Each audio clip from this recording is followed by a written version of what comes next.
What's going on, guys? Freaking can't talk. Hopefully you're all doing all right today. This is Fish On from Yakuza 3, as is tradition. How's it going? Where are you doing, right, man? Thank you to whoever followed.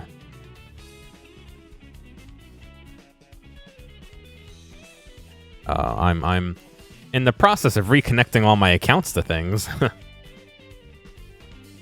Doing some Monster Hunter? Nice, nice. I'm gonna do some Encased. And I will launch it right now.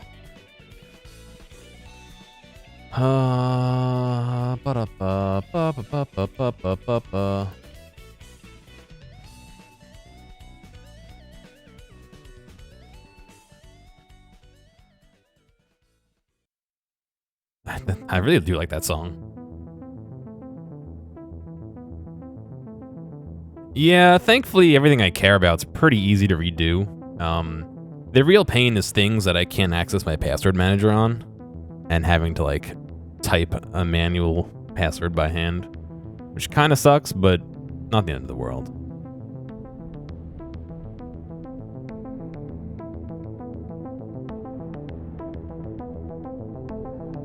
If I could get them to let me put the VODs on YouTube, I would play. It's just, I don't know. It feels weird about streaming it and not putting it on YouTube, which I guess isn't a huge deal, but... let me figure out why my camera's not working. Okay, it's choosing the right source. That is choosing the wrong source.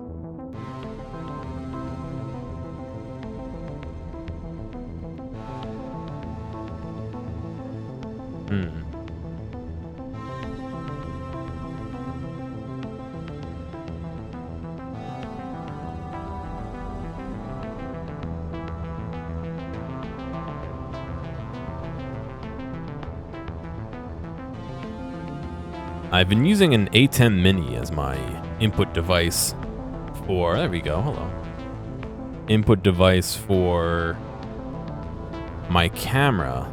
And as much as I like it as a device, every once in a while it decides, I don't feel like working, and you gotta restart it.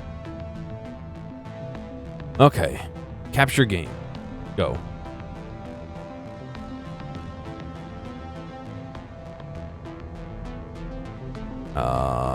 Capture with hotkey. There we go. I changed it for... No? I changed everything for... No. Change with hotkey. There we go. Alright. I changed everything while trying to fix Red Dead using the DLSS, the new DLSS, and it didn't work. So I just had to change it back.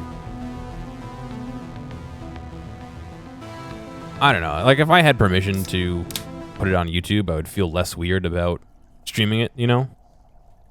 But considering how, like, staunchly anti-YouTube... Wait, what?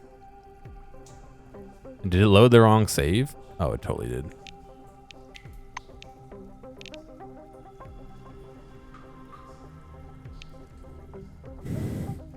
Why is it bringing me back here?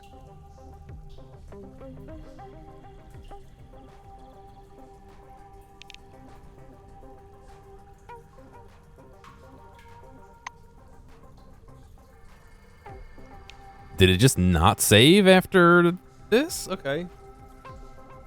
Well, excuse me while I beat the crap out of these bugs again.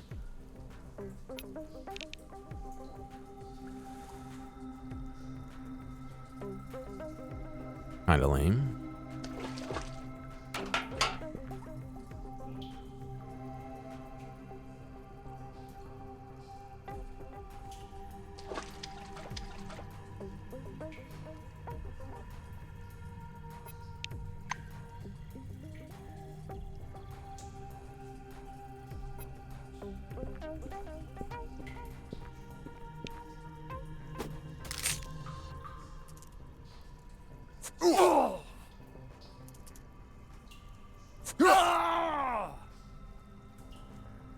Oh, what's your exam on, Palm?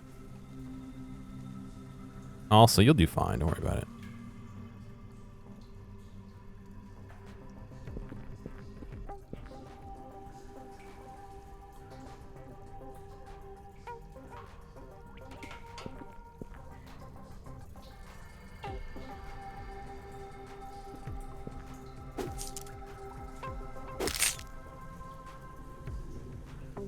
Critical punching damage.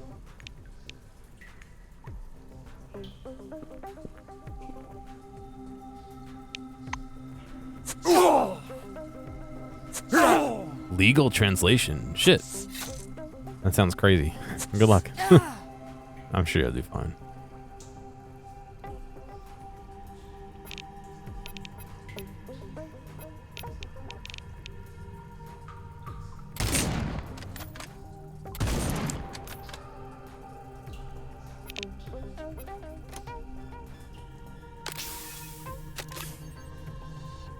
My brother did all that, if I'm not mistaken. You're on track to doing lawyer stuff? Squid Game set up for another season? I'm not super worried. Oops. I don't want to spoil anything, but the decision the main character made at the very end doesn't thrill me. And like I said, I don't want to spoil that for anybody. I'm hoping that another season will be self-contained, but rereading old cases and research where you don't know, like, yeah, I mean, I think you'll be all right. Just gotta remember to breathe calmly.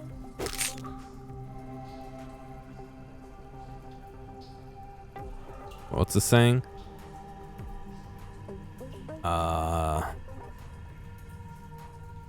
Slow is smooth and smooth is fast.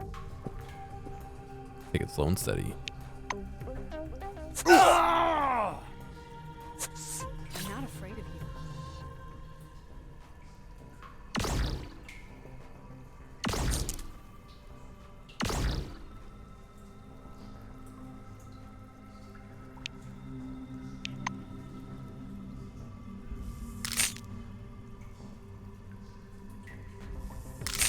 There we go.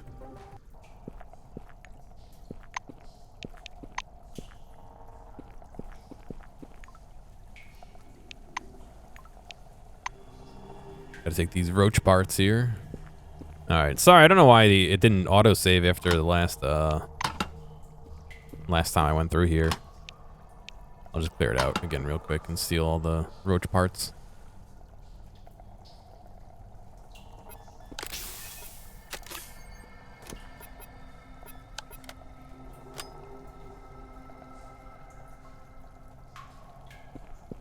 Oh, so maybe my brother didn't do that because he doesn't know French.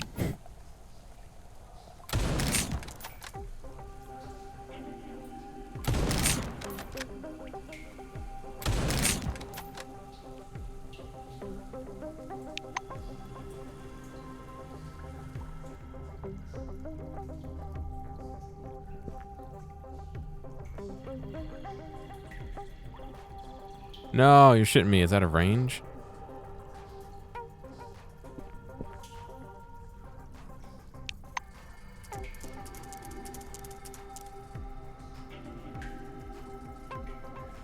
You have enough action points to run up to it and punch it in the face.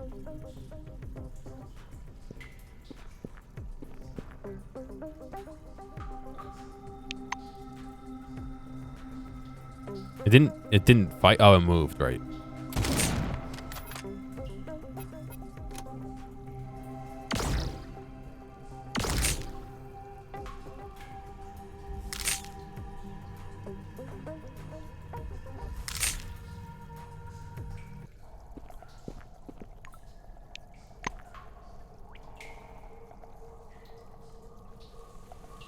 That's interesting. Do you have to translate from like the meaning or just the result? You know what I mean? Like, I'm guessing there's things like in French law that are different than English law or anything like that, you know?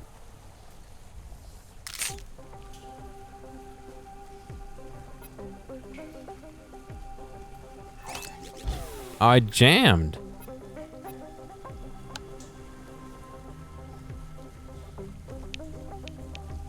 It took 6 action points to unjam the freaking gun.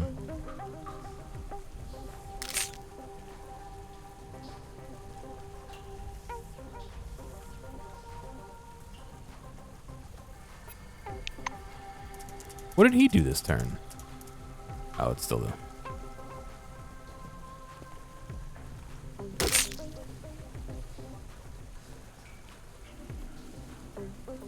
I did not get mine yet. I'm torn. I don't usually get it, but at the same time, it may be a good idea to get it. You know what I mean? I'm not sure.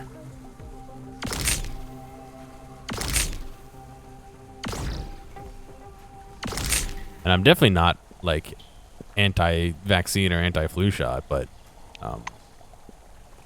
I just typically seem to be okay without it, you know?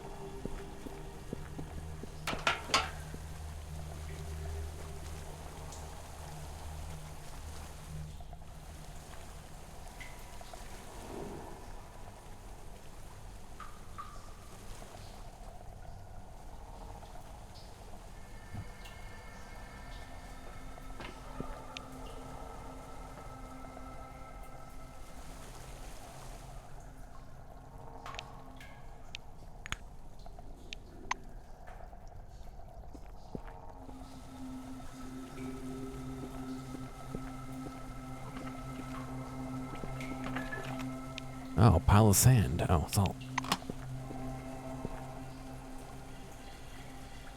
Yeah, I mean, we've kind of seen that in the last year or so, that the rates have gone dramatically down, which is great.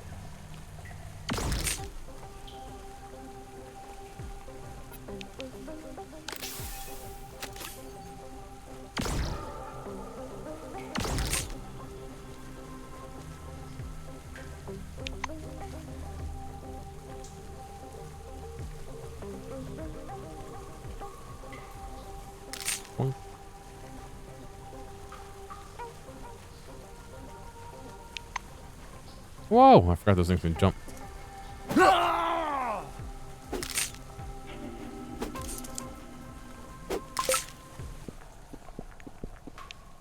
Nice, level up. Alright, we're caught back up to where we were last time.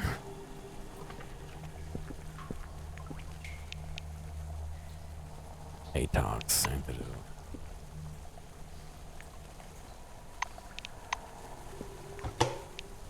A can of ham.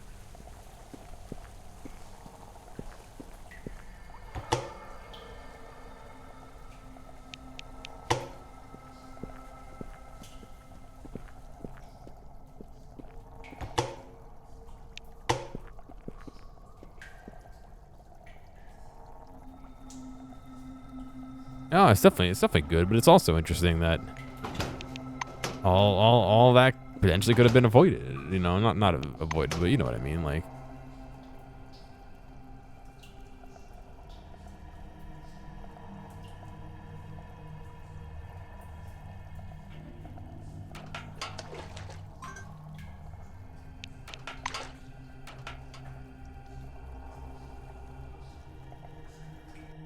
all right, back to where we were.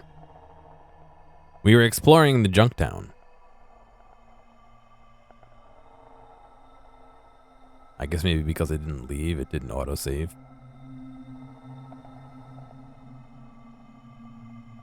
A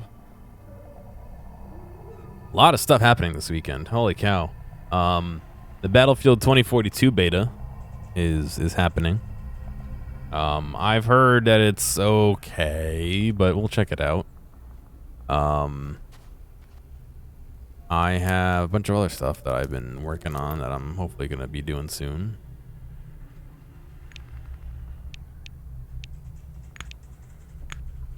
Is someone going to yell at me for forcing this door open?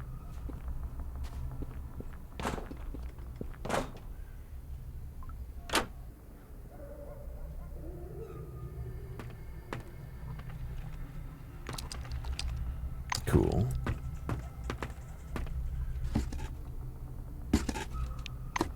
I wanted to do a little bit of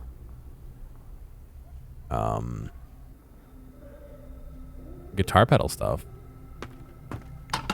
Excuse me. However, I haven't gotten some of the parts I need, A, and B, I might have to go to my parents to pick up some parts as well that I accidentally sent there instead of here. So Sphinx play some of it. Seemed mostly fine, but definitely a lot of jank and really weird UI design decisions. Yeah, I heard that that was kind of a thing.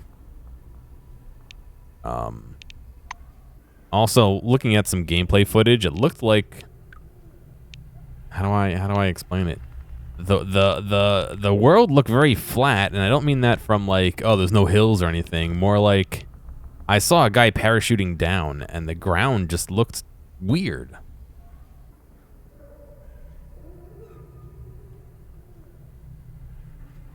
Metroid Dread reviews and you give it 8.5 plus. I hear that leaked as well. You can't use mortgage? Is there an equivalent word? Do you have to, like, that's weird. Why? That's really weird. Let's level up here.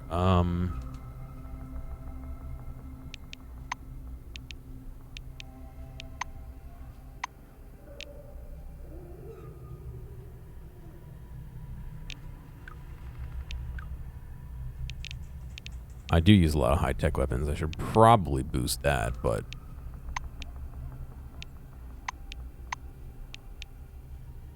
Ooh, I got a perk, too. I think I looked at that last time we picked one.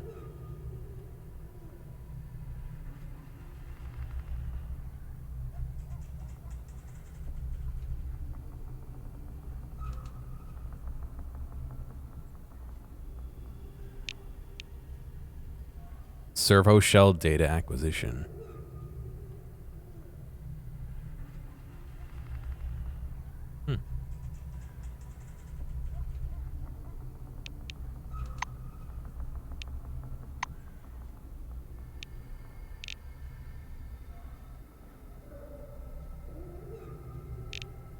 Science.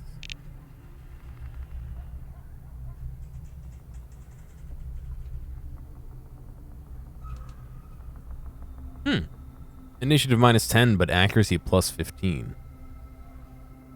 Interesting.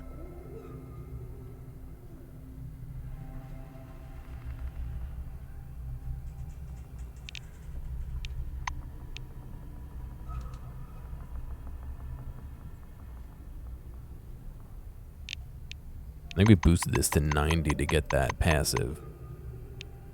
The passive +10 regeneration.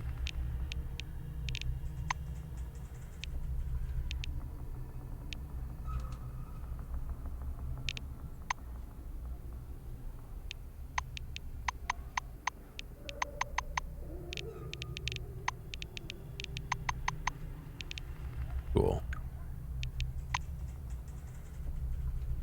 Mortgage means something's different in each language. Interesting. It's not the case. Weird. Very weird.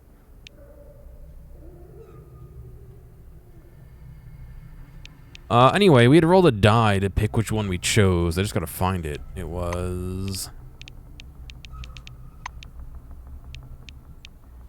not prompt.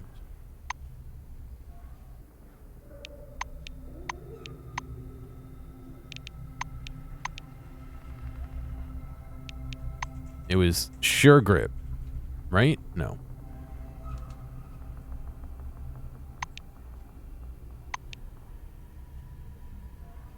Maybe it was Sure Grip.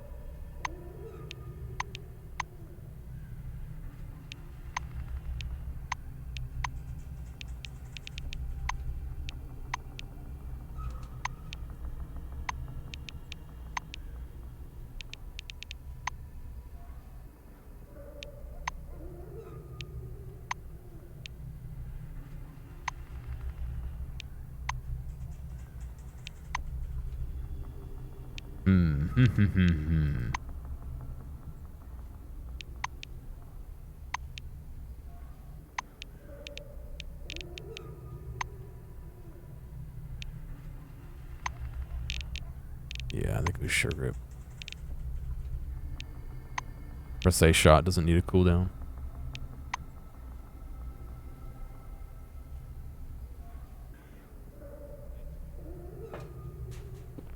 Caitlin Oh, good day. Tantalizer? A woman in a black wing uniform is standing by the boom barrier. She gestures for you to stop. Caitlin Tanzler, City Security Service. Now show me your Selectrone. Free entrance to the city is closed until further notice from Secretary Nakamura. Mind you, if you suddenly decide to shoot me, so you can get into the city, the gate is controlled from the other side. Others have tried it. Yeah. An unpleasant smile crosses her face. Nod and give her your key. Ask why the quarantine was introduced. Ask who Nakamura is. Ask about when the quarantine will be lifted. Examine the guard more closely. Well, if Caitlin and her uniform have seen better days, an abundance of chevrons, badges, and braid is intended to draw attention away from worn patches, frayed cuffs, and discoloration. Nevertheless, the black eyes are filled with determination. The black's eyes. You know numbers? Commenting on the abundance of numbers this morning that were released. Ask why the quarantine was introduced. The guard grows thoughtful. Ask the scientists. I think it's because Maelstrom gives people visions and drives them mad. Sometimes irreversibly mad. Nobody knows whether it's contagious or not, so they introduced the quarantine. She jerks her thumb over her shoulder at the gate. For some reason, the city is considered the safest place. When Maelstrom becomes active, we were flooded with refugees. The city and Magellan. Ask who Nakamura is. Tanzler adjusts her peaked cap. Is that a joke? Chairwoman Kimiko Nakamura is head of the new committee, the only legitimate authority under the dome. Ask when the quarantine will be lifted. The black rolls her eyes. She obviously gets this question all the time. They don't report these things to me. The quarantine was introduced when Maelstrom began to spread. As soon as the Maelstrom is solved, Nakamura will cancel the pass towards protocol. Nod and give her my key. The black presses your Selectrone into the stationary scanner. You're not in our database, and according to the rules regarding access, article number... For a long time, she lists items, articles, sub-items, appendices, footnotes, while occasionally pausing for breath of air. And as such, entrance to the city is permitted only for the registered citizens and embassy employees. You don't fall into any of those categories. No questions, leave the area. Bye-bye. Wow, okay. I thought I made myself clear before. The city is under quarantine. Entrance for citizens only. Yeah...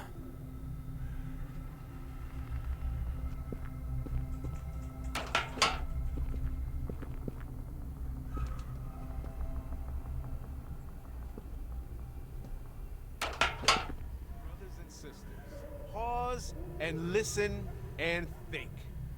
What brought you here to this desert? Was it money? Adventure? Goodwill? One thing every one of us has in common.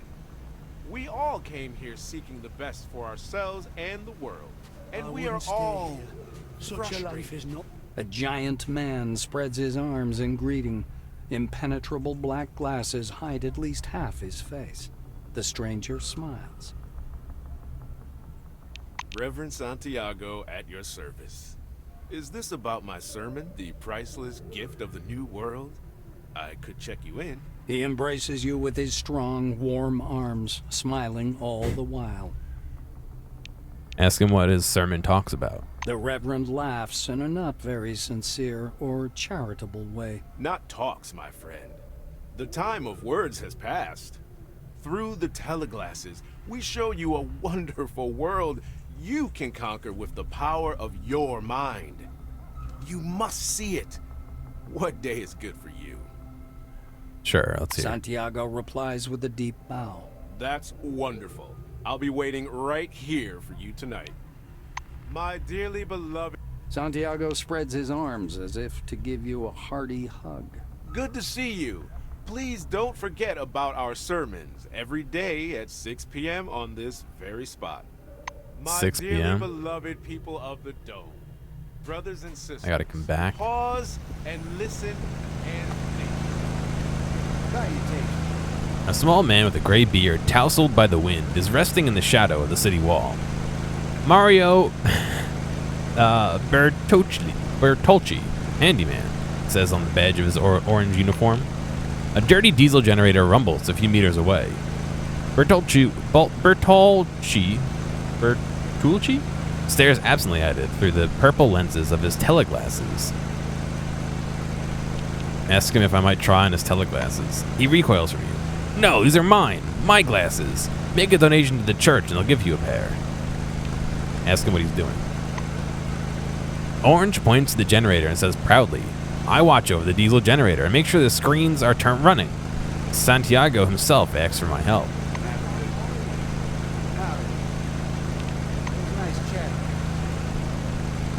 The engine rumbles softly and rhythmically. The generator is active. I like how it shakes the screen, too.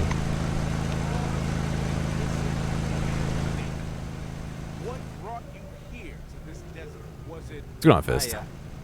The man in the white uniform shakes his head in displeasure, arms folded. You're headed to the emulator office? Don't bother, they rejected me. Said I wasn't a suitable research subject. He sniffs in annoyance. As a scientist, I disputed this conclusion. The incident influenced everyone, from those hiding underground to people in the mountains on an expedition. And what about those who were at the center of the dome? It must have been horrible for them. Bye-bye. Bye. a better world? They are Into the emulator. Oh. Play your favorite video games in the emulator.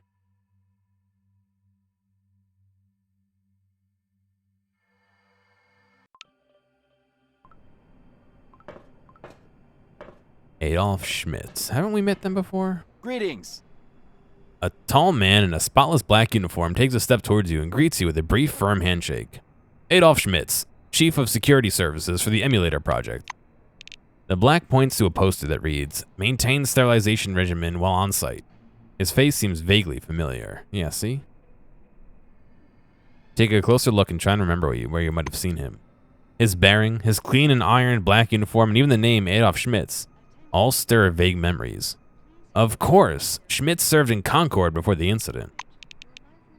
Ask him what the sterilization regimen means. The black pins you in place with a stern, judgmental stare. You're standing in a scientific research facility next to high-precision equipment. It's very sensitive to contamination. And look at your shoes. I can't let you in there like this. Put on some booties immediately. Ask him what the Emulator Project is. The black straightens his collar as if preparing to give a lecture. The emulator is a simplified model of Maelstrom that should help people understand, under the dome, learn how to control it. That's the extent of my knowledge. If you want details, you should talk to Henrietta Russo. She's the director of this complex, straight down the hall. Schmitz points to a big glass door. Tell him about your headaches and strange visions. Adolf nods. If you need an examination, find Henrietta Russo, straight down the hall. Remind him that you two met at Concord. Schmitz nods slowly. Of course I remember. I've been working in Concord since it opened. If you're from under the dome, then we've definitely met. That's only logical. He frowns while plucking at a dust particle, which had the audacity to stick to his sleeve. Remind him of your encounter, September 4th, 1976. The closed turnstile, Kingsley, Nashville. Schmitz pulls himself away from what he's doing and looks at you intently. You? But there was an incident in Nashville. Everyone was killed. A tight grin appears on his face. I don't believe you. We get many insane people coming around here. Some of the church who want to worship Maelstrom. Some who think the emulator can help them find their missing families. Are you one of those who claim to have survived the Maelstrom? Come on in then. Talk to Henrietta. She'll examine you and reach a verdict. But for God's sake, put on some booties over your shoes. The black steps aside and waves you forward. I hope to see you again soon. Where can I get some booties? I can, oh, it has 5 cents, okay. A flower pot has 5 cents.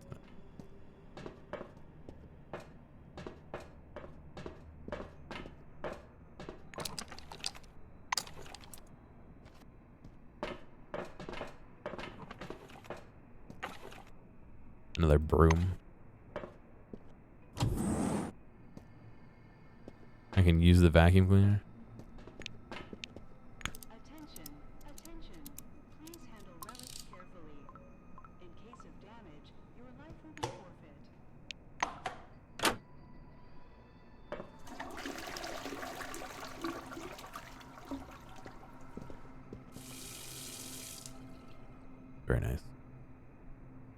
At least we didn't drink out of the toilet. A little bit of dirt. I should stop collecting dirt. There's no reason to collect dirt. Wow, there are a lot of... Look at all the shit.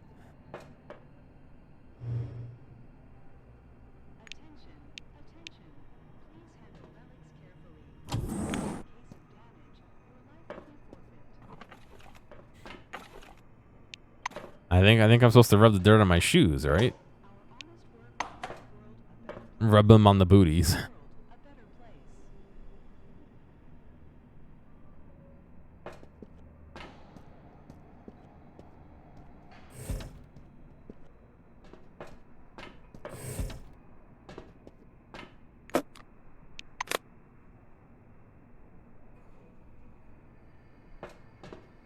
Does he care that I'm just gonna take things out of his box? No.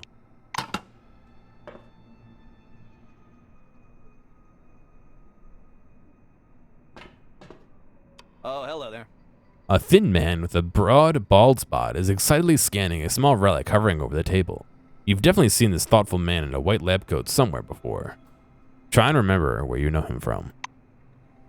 You finally recall his name, Sebastian Van Olden. He was the instructor at Concord who taught you how to use the scanner. Wait until he finishes his work. Pulling himself away from his work, he adjusts his glasses slightly and squints at you. I want to make this perfectly clear. I don't have time for idle talk, so keep your questions brief, and I'll do the same for my answers. You have to check your contraband. 273 handfuls of dirt. You know, this is a felony. Grand theft of dirt.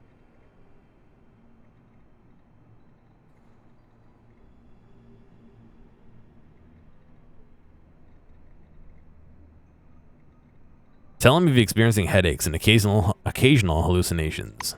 The scientist peers at your face for a couple seconds. Does this more precisely describe your anamnesis? What? Why do they have to use words I don't know?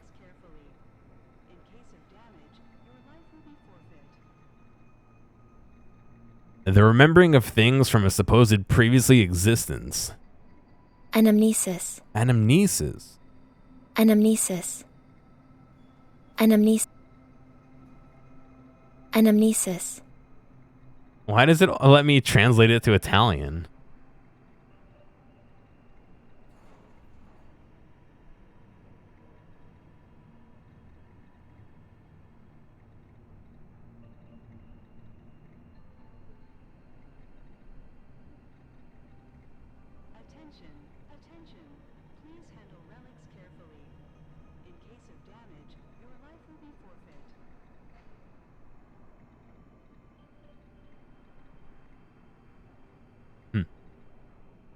Very interesting. Holding with the intent to distribute soil. A humming sound similar to a ringing gong, bright flashes of white light. Your irises are normal, suggesting that the maelstrom's influences merely grazed you. Find Henrietta Russo in the emulator's main hall. She'll want to examine you. I have work to do, so I must ask you. He points to the door with his chin.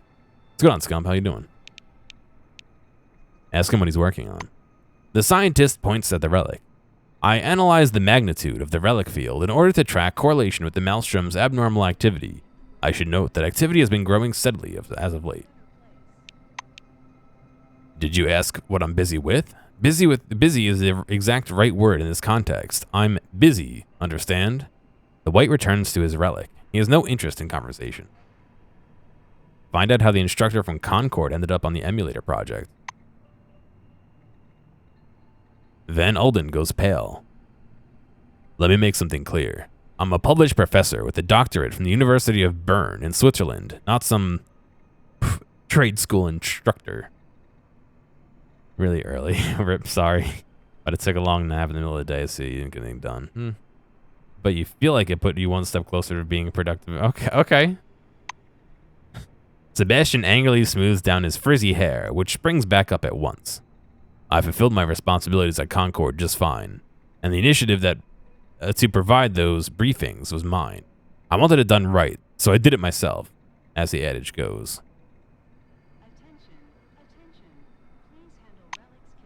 You ask how I got here. Unlike you, Russo has a keen eye for ability and potential. Does that answer your question? He crossed his arms and glares at you. Move away. It was nice chatting. Twinkie flavored coffee? Oh no. It's like one of those things I'd like to try, but a massive rotary dial phone. You pick up the receiver and press it to your ear. You hear a continuous beep. Like, I'd like to try like a sip of it. That's, you know what I mean? Like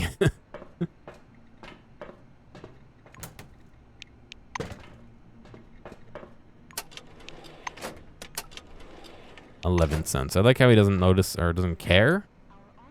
Look through the microscope. He's only about white lights and dust in the lens. He like doesn't care that I'm ransacking his office or what?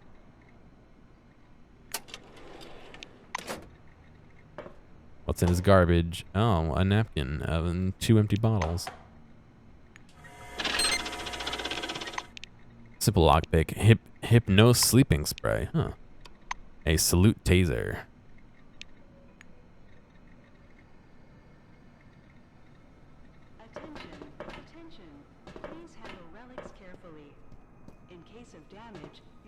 Yeah, put it in a dime bag and mail it to me, please.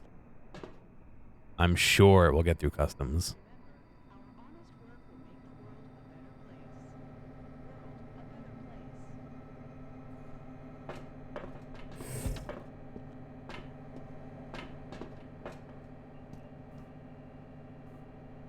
What do you mean way blocked? You're literally standing in front of it, dude.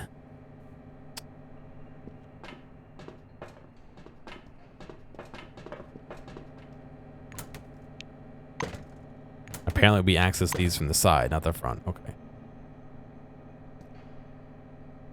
A slight pleasant vibration comes from this massive apparatus. Large buttons of different colors are cool to the touch and smell of alcohol. Like drinking alcohol or rubbing alcohol. On the manipulators, frozen in the air, there's a logo. Red letters reading Medcom. There's a high-tech device that performs medical care without the participation of a doctor. On the hull of the device, you see a plate sign indicating the cost of services.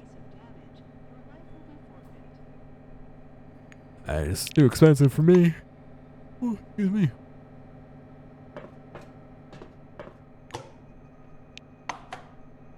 What if they're placed backwards? I don't know.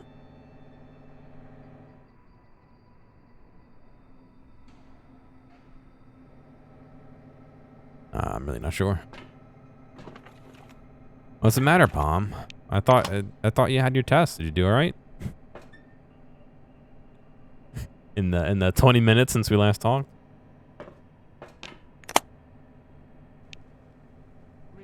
Oh, I yawned. Oh yeah. I just woke up from a nap. Speaking of naps. Sterile bandages. Sterile bandages. Is there a difference? Oh, what is it made of? Immobilizing grenade, Molotov cocktail, homemade grenade. Oh, wow.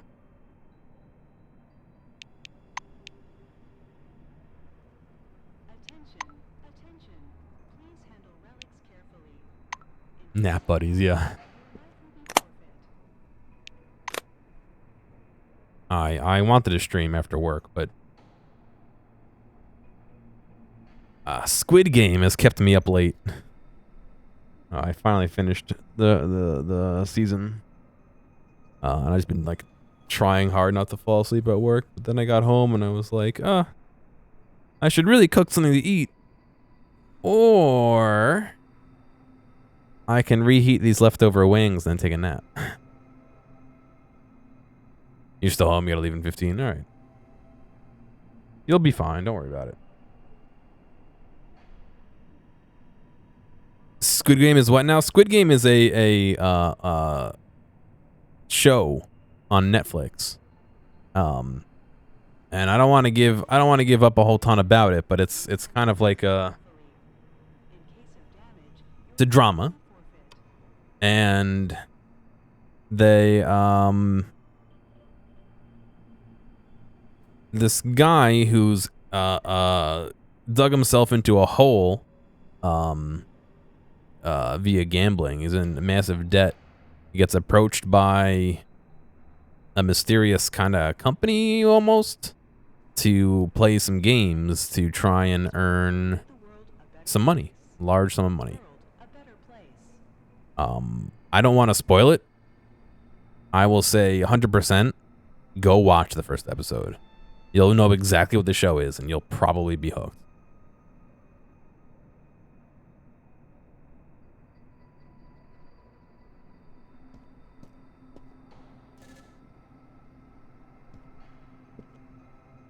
Behind the glass stands a man of indeterminate age. His age is a mystery because the glass itself is covered with stains. Ew. On Netflix, correct. You saw people talking about Scooty on Twitter. You thought they meant Splatoon? Oh. I mean, the joke is very easy to make, so I understand. Because that's a literal Squid Game. But yeah, definitely check it out if you have the time. Wait until I'm done streaming and then check it out.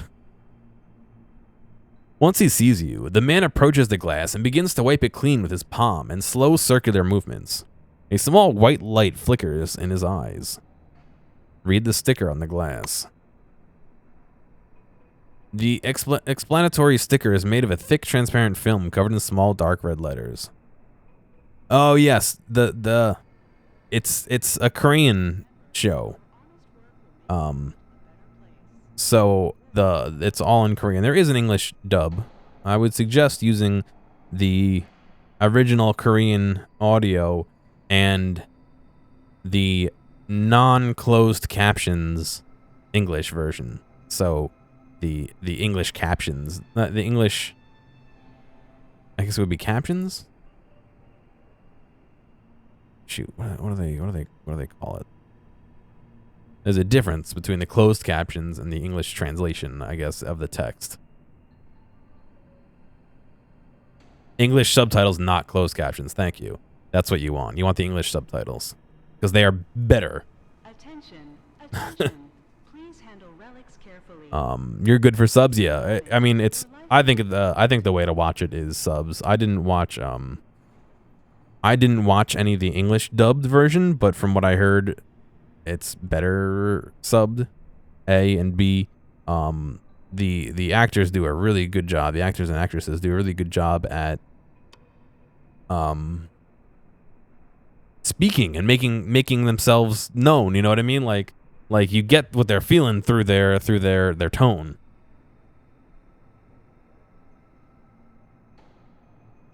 Which isn't to say the English people don't, but you know. Sample 11, Type A2, William Tagg, Blue Wing employee, expeditionary unit assigned to Magellan Base. Delivered February 8th, 1978. Cognitive functions suppressed. Physiology normal. General muscle tone reduced. There's an indistinct halo effect in his eyes, and he's unhealthily fixated on repetitive actions. Reactions to the maelstrom include increased physical activity, panic, making sounds that cannot be produced by human vocal cords. I mean, if he's making them, they can be, you know?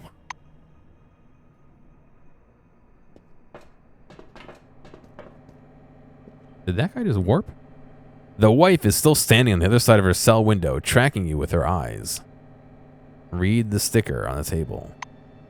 Small red letters are printed on a transparent film glued to the glass. You have to strain your eyes to read them. Sample 6, Type A. Sandra Malverde, Silverwing employee, warehouse, Ankara base.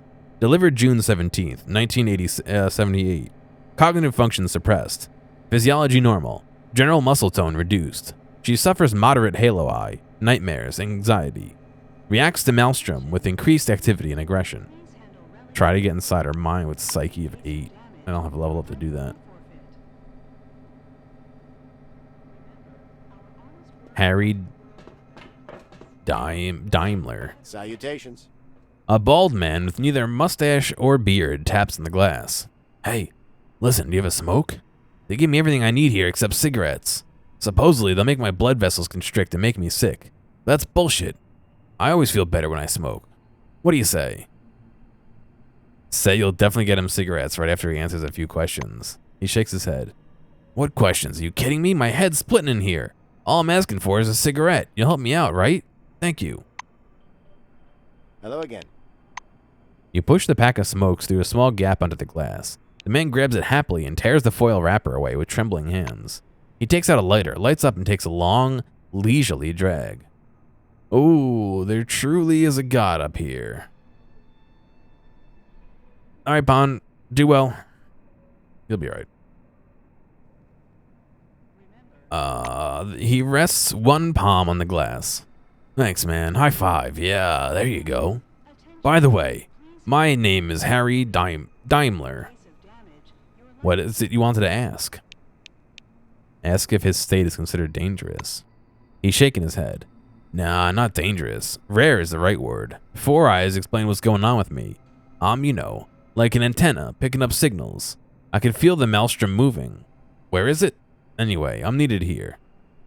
Find out why he's sitting there. Harry spreads his hands. They pay decent money, but it's really boring in here. Experiments are like a holiday. Ask how he even got there. Daimler takes a couple of quick greedy puffs. Listen, I used to be in the Phalanx. There was this mission, a very serious one. Zemeckis himself was lead. He said we needed to catch a couple of fops or samples or, I don't know, something like that. What's a fop? The western reaches of the dome are controlled by a gang of fops. Fops are dangerous and crazy tramps who wear carnival masks and homemade outfits crafted from trash and old Cronus uniforms. That sounds like it's a rude word I shouldn't be saying. You get how it ended. Maelstrom. Since then, I've been, well, seeing things, hearing voices too, and very clear pictures, clearer than reality sometimes. They're right before your eyes, and you sit there like a fool because you can't tell what's real. Harry presses his finger to his templates. So you have no further questions. Move away. See ya.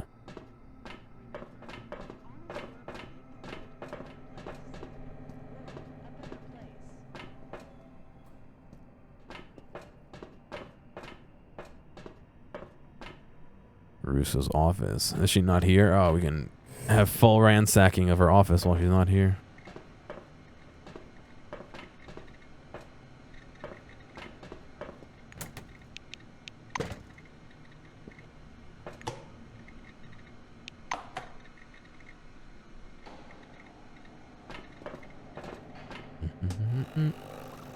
Oh yeah.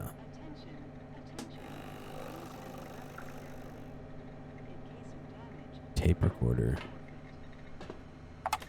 The mechanism rustles while rewinding the tape. The worn-out tape crackles in the background of a welcoming speech. Could you imagine going into a doctor's office and taking one of their tape recorders and just recording like a fart noise on it? Got him. Russo's computer password. A card containing Russo's password to the Henrietta Russo terminal. On the reverse side, you can see the password numbers scratched directly on the matte plastic. Oh God, why? The phone is covered in sticky soda stains. Ugh. Next to it is a notebook with some numbers, surprisingly laconic ones. 1. Kimiko Nakamura. 2. Reisner's. 3. Abbott. 4. Hieronymus Zemeckis. 5. Audrey Melville.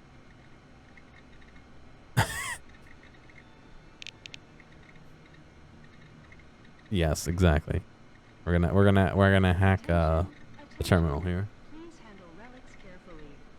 In case of damage, your life will be forfeit. My second favorite thing besides the numbers was the do not ban list, which was interesting because 90% of it was do not ban this person, they are underage, which is weird. Oh yeah, it was more than just numbers that leaked. It was literally all the code for how Twitch works in the back end.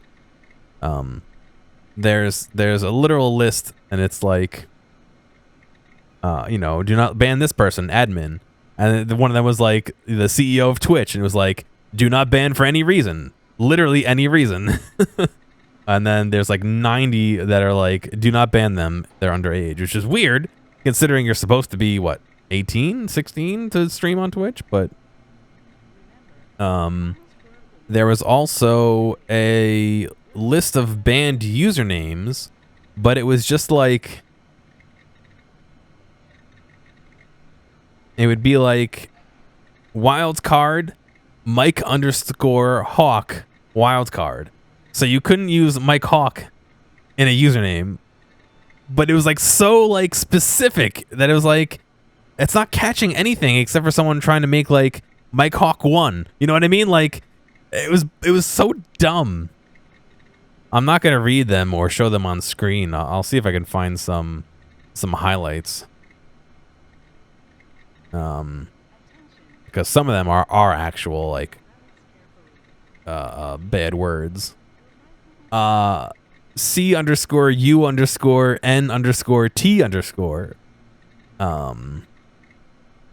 What you would expect about racial slurs is in there. Let's see what else. I can't read all that. Can't read that. You can't use the word porn or P0RN. What else? A lot of these make sense, but it's just like, oh, okay. And some of these I don't know why they're banned. Dixie_rec you can't use.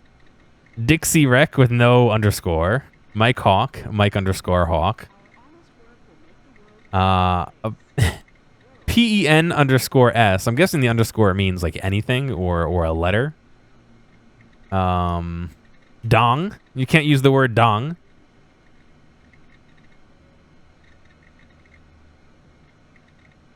Weird stuff. Weird stuff.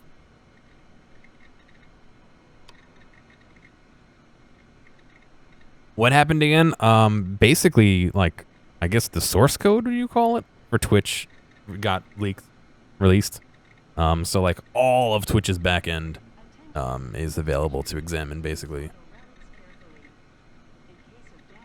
What's going on, Dr. Nick? There's just some weird choices in there.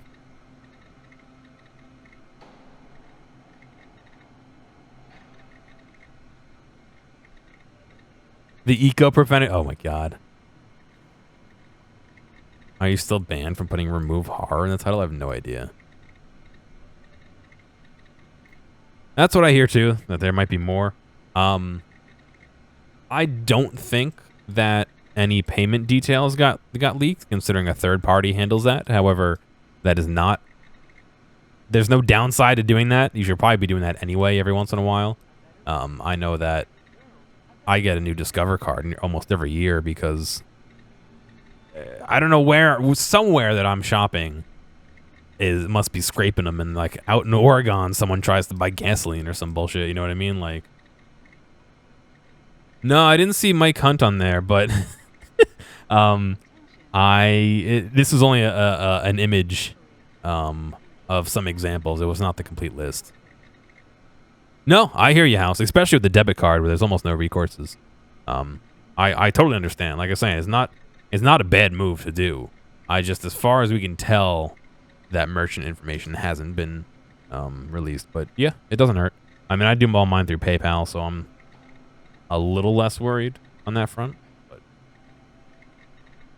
let's talk to Audrey Melville. Yeah, I went through and changed all my passwords too. It was a real pain in the fucking ass. The receiver is silent, and then there's a lifeless automatic message is heard. The communication line is broken. Contact Blue Wings Communication Services. Are they all broken? No. Zemeckis. Beeps sound strange, as if rocking on waves, smoothly alternating the volume. They disappear altogether, though, replaced by a strange howl. Maelstrom. Dial 3 to contact Abbott, head of the church. A hoarse gurgling sound is heard. The line seems to be busy, occupied by some kind of device. Dial 2 to contact the Rachner family, the one in charge of Carmine Heights. Beep sounds strange, blah, blah, blah. Kimiko Nakamura. After some dial tone, their answering machine starts up. You called Kimiko Nakamura's office. I'm busy at the moment. Leave your message after the beep. I should have known we wouldn't be able to talk to anybody.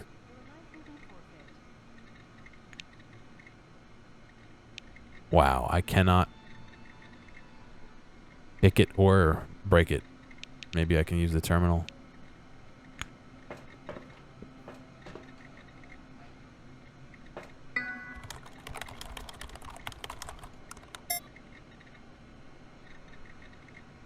Yeah. That hopefully is not the case, but we won't know. From what we have seen, it seems like whoever released it so far has kind of tried to keep personal information out, but who knows what's happening in part 2, or if more than one person had access, or who knows? Who honestly knows? I'm kind of in the boat where I changed my password, and that's kind of all I can do. I don't think I could change my name. My payment info is through PayPal, so I mean, I guess I could relink it, but I don't think that's going to be a real use. Did they release password hashes? Yeah, I'm unsure. I don't know. Hashes getting out isn't the end of the world, but it's not great. Obviously, if someone can crack them, then there's an issue. But you know, again, if you have been doing your cybersecurity, personal cybersecurity correctly, it should only be that one password that gets out. If you haven't been, this is a good wake up to go change everything that has that same password. Well, yes and no, scum. So you are able to reverse engineer that. It kind of sucks to do, but it can be done. And it all depends on how they're hashing it too.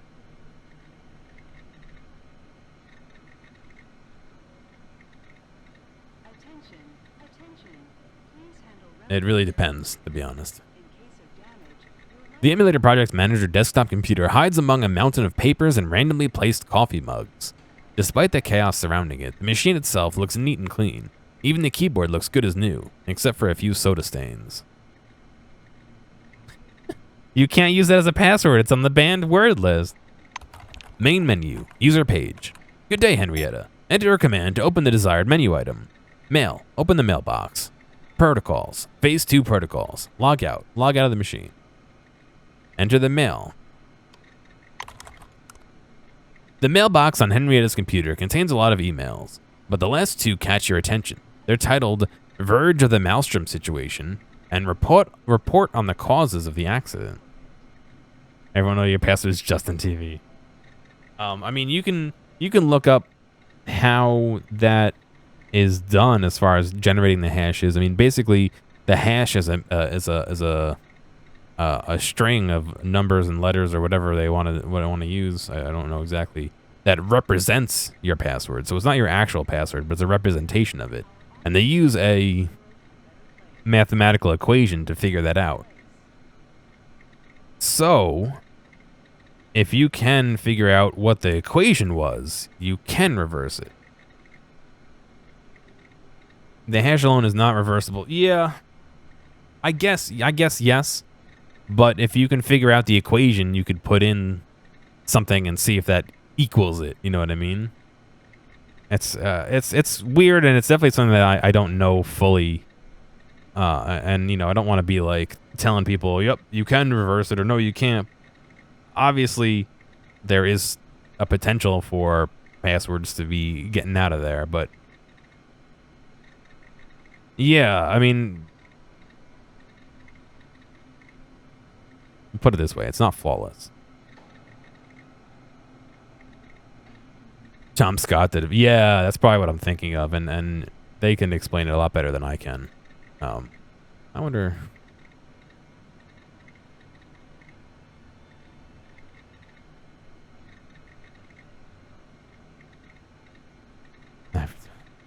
Password hag. No, password hash.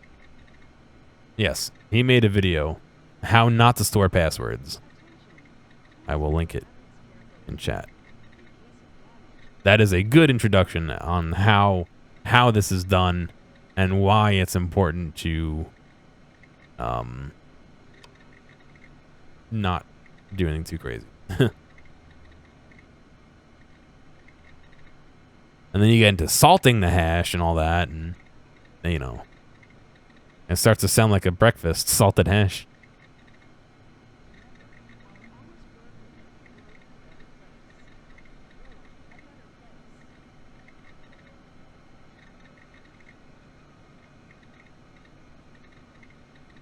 The mailbox, blah, blah, blah. Enter read 1. Read the email titled The Verge of the Maelstrom Situation. From Ricardo Alexandra to Henrietta Russo. Hi, Henry. Here's my report. I arrived at Nashville, or rather a residential complex next door. Something strange is happening here. Although Maelstrom has shifted away from Nashville, the field fluctuations have only increased, and no expansion on the activity zone can explain it. By all indications, we're talking about a radiation source in the cave under Nashville. It's not Maelstrom. More like an anomaly or some sort of rare relic. I'm going to find out what it is. I'll report with the results later. So I can say you prevent those tables of passwords from working, but not every site does it. Yeah, I mean, based on what we've seen of Twitch in the past, I don't know if I'm willing to say that I necessarily trust them to be on the up and up with all that, you know?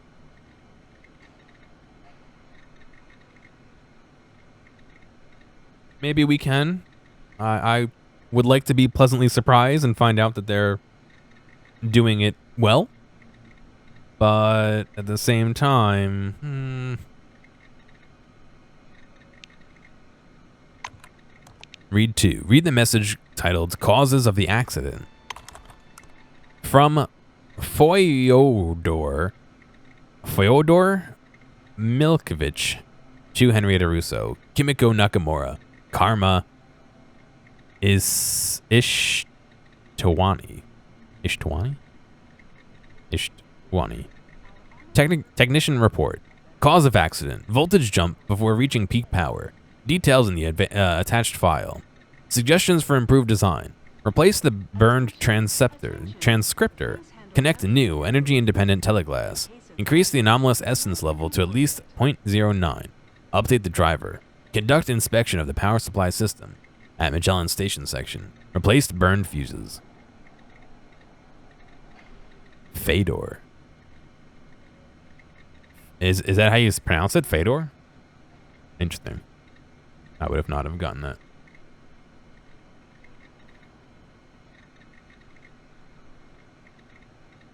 Back. Menu. Enter protocols to browse phase 2 protocols. The load time for this log is suspiciously long. When it finally loads, you understand why. It's the video.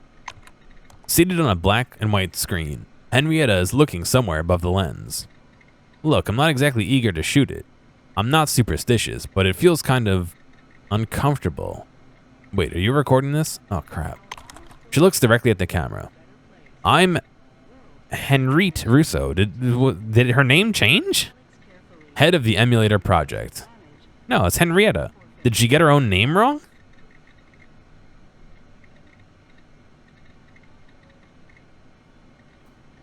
If you're watching this, I am no longer alive. I'm recording this in case Maelstrom disrupts the established connection and defends itself from our actions. This was expected, and we've developed a program to counteract it. Let us proceed. You read Fedor is the Russian equivalent of Theodore. Oh, okay. Maelstrom will most likely reduce the coverage and strength of its radiation. You'll need specialized devices called Maelstrom beacons, developed by the engineers from Carmine Heights. Keep in mind that the device's effect is short-lived. For stable operation in Maelstrom's conditions, you'll need a relic called an anomaly protector. They can be obtained in the picnic neutral zone. Russo is squirming in her chair. She looks very uncomfortable. She straightens the collar of her coat. 3 beacons, 3 relic devices, 3 installation points. The first is in the Magellan parking lot. The second is an observation deck near Nashville. And the third is on a plateau in the first settlers' camp. The camp's location is unknown, but we believe the FOPs know it. There's a lot of problems with this camp. The radiation will be dangerously high. And to set up the beacon, you'll need a special implant from the church's technicians. Fedora is the female form, and they all mean God's gift. Huh. During the final stage of the operation, we'll need to move a lot of large equipment to the ruins of Concord and set up camp. This will be both expensive and logistically challenging. I'll have to ask Nakamura for financial support. Trucks can be obtained at the Phalanx Citadel. Well, there. Or the caravan company, that is. Good luck. Turn it off, Ricardo. Henrietta nods to someone off camera. The last frame of the video shakes and freezes on screen. Log out. Wow. Interesting stuff. Oh, wait, the safe. We are at 90 out of 100. Is there can I drink a strength potion here?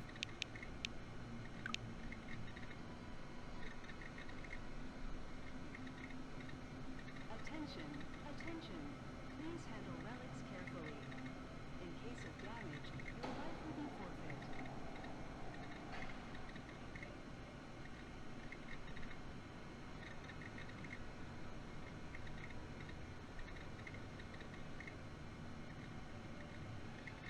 So these all say temporary, but this one doesn't. I'm guessing that's just... I decided to write this book because I survived. I survived the city wastes of Canada, the icy wastes of Canada, in Siberia, teeming with bears, in the Amazon, alive with venomous slugs, and in the course of surviving, I gained invaluable experience, which I'm going to share with you, dear reader. Survival has many nuances. How do you build a fire without matches? Which insects can you eat without ketchup? Probably the list of insects you can eat without ketchup is the same as the list of insects you can eat with ketchup. How do you survive in a sandstorm? What plants can you wipe yourself with? And should you wipe at all? Identifying medicinal herbs, applying camouflage, setting up a tent. Learn all this from my book and raise your chances of survival to unprecedented heights.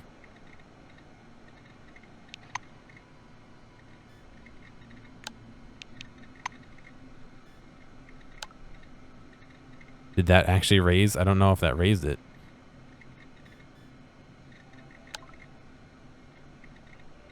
Constantly falling into your own traps? Do your grenades bounce back at you all the time? Do your enemies guess where you're hidden in your traps? Where you've hidden your traps and jump over them? Keep losing limbs while attempting to plant a mine? This, then, Diversions for Dummies is the book for you. After reading this guide, you'll know the basics of tactical tripwires, master grenade throwing technique, learn what additives you need for optimal explosions, and even get acquainted with the placement of bear traps for hunting. By the time you're done, you'll be able to build yourself a small fortress anywhere you like. I have no idea if that actually does it. How am I supposed to... How do I use it?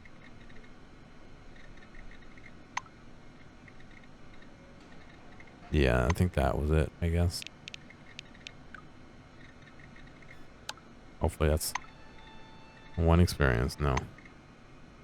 I must just be reading it.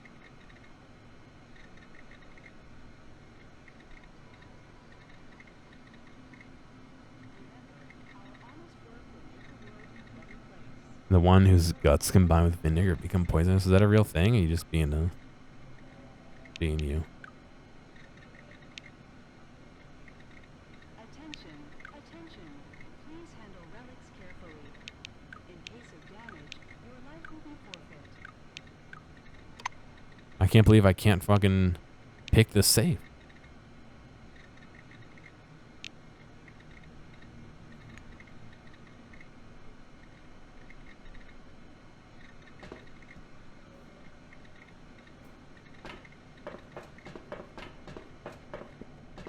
I'm more asking, do you actually know of something that does that, or are you saying, like, in theory?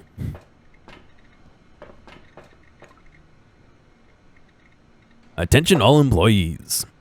Due to the increasing frequency of both incidents and questions with our which distract our scientific personnel from their important work, we're going to clarify a number of points regarding the so-called afflicted. Firstly, the afflicted, aka zombies, infected, white eyes, are employees of the committee like everyone else. They are not the living dead of urban legends. Yes, their minds have been damaged by Maelstrom, hence the name, but they're still people, alive, although not in the best of health. It's a joke, but you don't know, maybe. I mean, I guess. Secondly, yes, the afflicted can pose a threat to the health of other employees. Cases of aggression and even cannibalism have been regularly observed. so it is not recommended to make contact. Attention! This affliction is not transmitted through bites, blood, or other bodily fluids. It is simply another myth. Anyone spreading these lies will face appropriate penalties. Thirdly, there is still hope that the damage done by Maelstrom can be halted, or even reversed.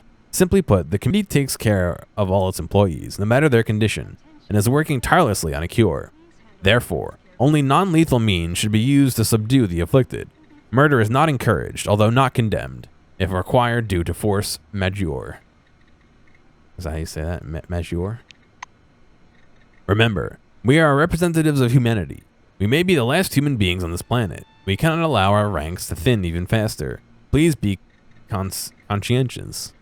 3 simple rules to understand. Avoid... Oh, 3 simple rules. Understand, avoid, do not kill. Wow, inspirational. 2 cents.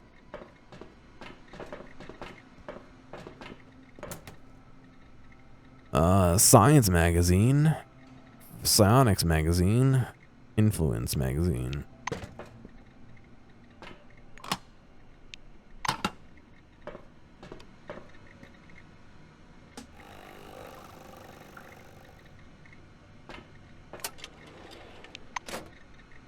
I like how we're just like right next to her stealing all our shit. Glue.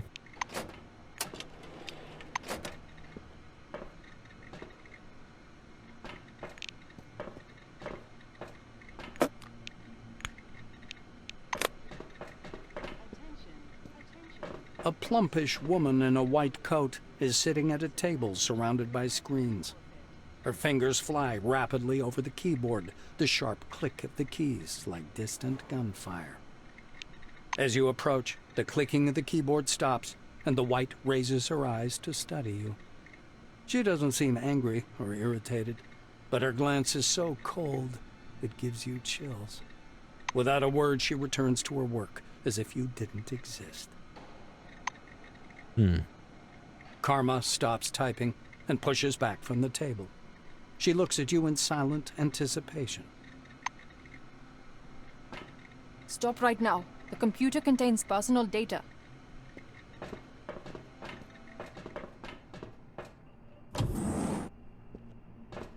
A lean woman is hunched over the console, hair pulled back in a tight knot.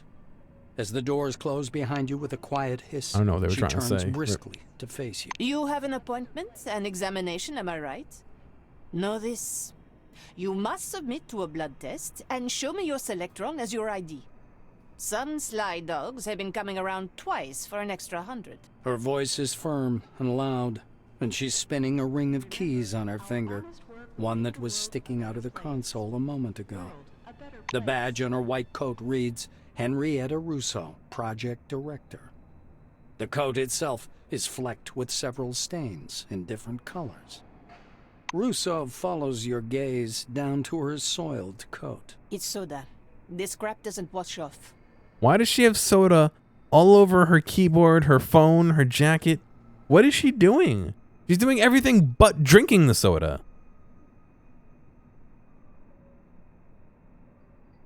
Ask her what this place is. A baffled grimace appears A on the Mentos woman's accident. flushed face. Then why are you here? Don't you want your examination, medical assistance, and 100 calm bombs to guzzle away in Beth's bar? She spreads her arms as if to embrace the entire hall. This is Emulator, the place they began to build immediately after the incident. As you can see, it's still being built, so I can't show you any miracles yet. Anything else that interests you? Say that you were hallucinating and saw a blue beam over the slums. Henrietta looks skeptical. Guess you're hallucinating. You're seeing Grace Slick flying around in a fairy costume, flashing her tits at you. The usual. Got him. She gives you an apologetic pat on the shoulder. Don't get mad. It's just that I get told about hallucinations by nearly everyone I meet. That's why you have to pass the simplest test right now. I have to be certain you really cross paths with Maelstrom. The white explains, taking a notebook out of her pocket. So, first question. Where did you contact Maelstrom? Russo taps pen on pad impatiently. Tell her about the cave in Nashville and the shining red ball. The White gives you a skeptical look, but makes no comment. Russo writes something down and turns the page. Second question. Describe your interaction with Maelstrom.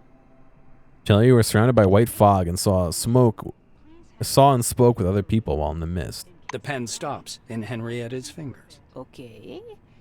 You were navigating the fog and talking to them. The frog, yeah. She shuts the notebook. Let's get down to your examination. Stand here. I'm going to prepare special parameters for the scan. This will take some time. Russo puts the scanner back on the computer console and studies you, deep in thought.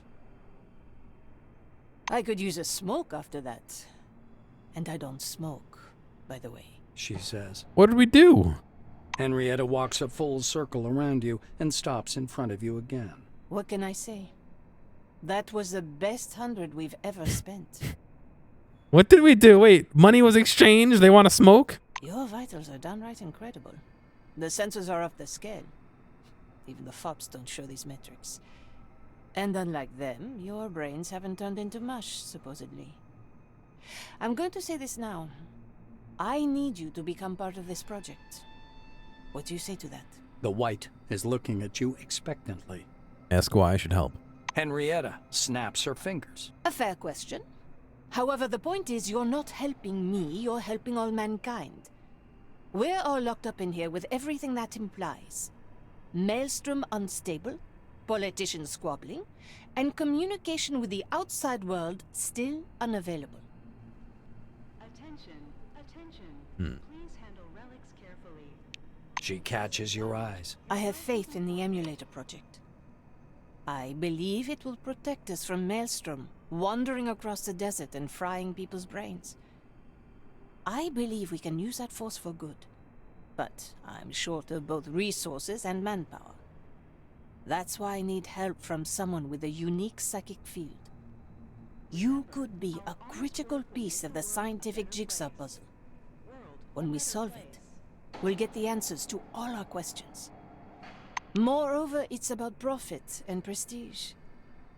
You can't imagine how many doors will fly open to an employee of the emulator project. You'll have money, fame, and all the power you could possibly need. And you're still asking why? I call it the ultimate offer. So, do you accept? Russo offers her hand. Oh boy. Ask how the other factions are dealing with Maelstrom's issue. Reply you're not interested in saving mankind. Agree, you'll help in order to clear up the mess people of Nashville made. Agree, you'll help because of your own motivations. Agree, you'll help and destroy anyone who gets in your way. Agree, you'll help under the condition that your name and identity will remain secret. Agree, you'll help under the condition that you receive all the praise and accolades when it's over. Agree, you'll help, but you'll be serving the interests of whichever faction follows the most reasonable policy, even if it isn't the committee. Agree you'll help, but only because you want to merge into and become one with the Maelstrom. Reply you're not ready to answer yet. Oh boy. She assumes a mocking expression. They aren't. The emulator is the only project aiming to reign in Maelstrom. All the others, Carmine Heights, the Phalanx, the Church, are sitting pretty. They're busy with their little political squabbles while the scientists are tilting at windmills. I guess I gotta make a choice as to my reason. I feel like they wouldn't go through and enumerate all these if they didn't matter.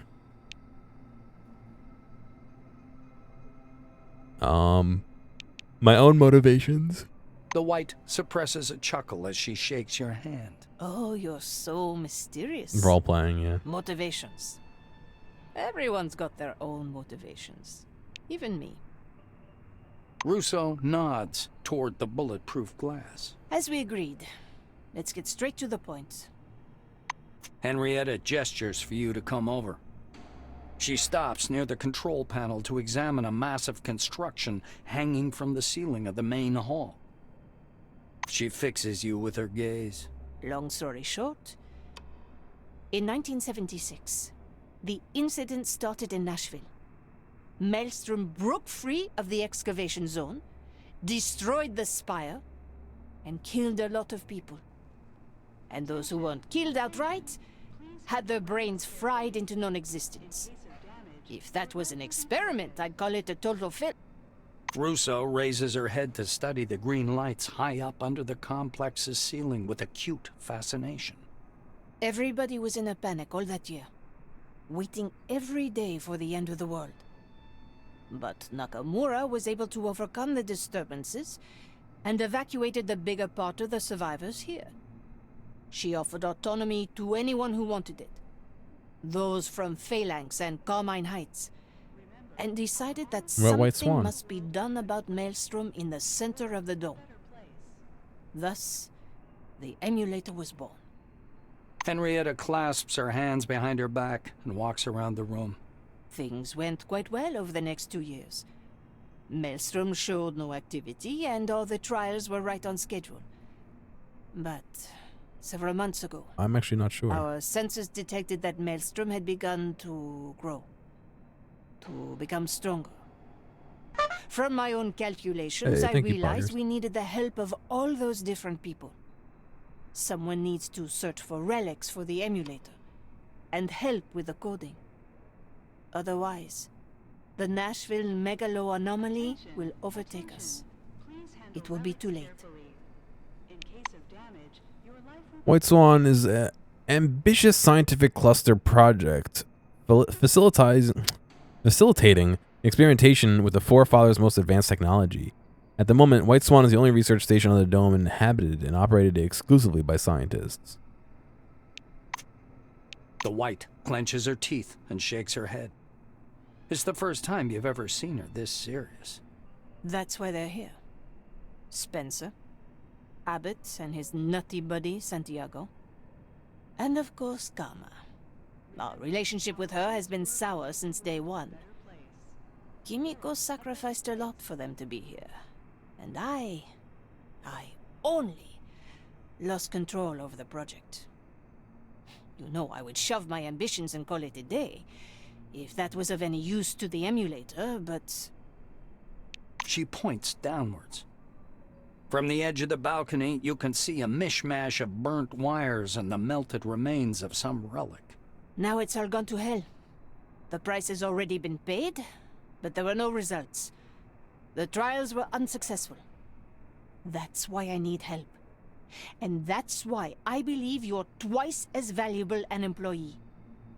Russo sinks into the chair. Told you! Welcome aboard. I forgot to add that this Titanic is barely staying afloat, and there's another iceberg dead ahead. But we can still sail through, if we really do give it our best.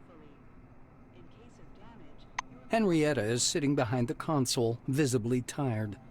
She's taken her shoes off, and you can see bright green socks peeping out from the edge of the console. I am a bit short of breath from that pretentious speech, but hopefully you can understand we have the same goals now. And it's time for us to discuss the details. Shall we? She waits for you to agree. Ask about her socks. Russo glances under the console. What about them? They're green, they're cool, they create a mood. Right now, I'm in the mood to talk about business. So let's talk. They put me... These are my business socks, sir. Great. Let's begin. Henrietta opens her notebook. She runs her eye rapidly over the lines. Past trials were unsuccessful. That's why it's so important to do everything right. And get the system ready for the new trials and a test run as soon as possible. Let's see what we have on that list. Biting her lip, Russo checks her notepad. Let's start with the driver. It's not installed. Karma Ishtwani is responsible for it. Her door is next to mine, by the way. Find out what's going on. It's across the hall from yours. Excuse me, ma'am. Next, our transcriptor got fried during the recent trials. The new one is supposed to arrive via Phalanx caravan, but nothing's come yet. Go poke Don Spencer. He must know something about it. Spencer usually hangs out with his caravan buddies in the market square. She makes a note in her notebook. Yes, you should also talk to those nutty church people.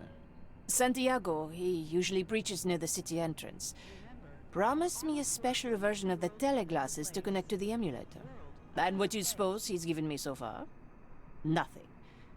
I still haven't seen those damn glasses. The white seems to be losing her temper a little bit at a time. She rubs her forehead tiredly and sets her notebook aside. Everything isn't going smoothly for us either. Since the tests, the system's power supply hasn't been restored. Talk to Technician Clayton Montgomery on Magellan's reactor level. I almost forgot. The emulator needs anomaly essence to work. This essence can be found in various parts of the dome, but we don't have a lot of time. Do you know about the picnic neutral zone? Well, that place in the swamps is full of anomalies. Exactly Talk where. to the people out there. They'll have essence for sure. Henrietta grows absent, perhaps reviewing what she said in case she's forgotten anything important. Russo looks at you. So, this is what we're going to do. I'm staying here to prepare the trial program and make sure no one fiddles with the emulator. You handle everything else.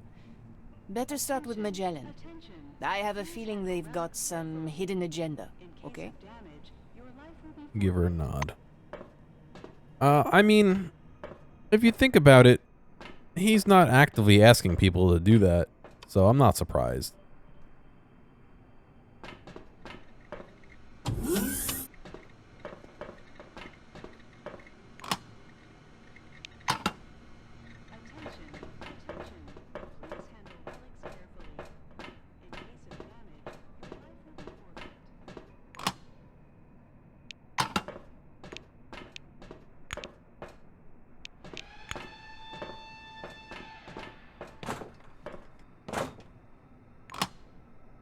What is this? A personal teleporter.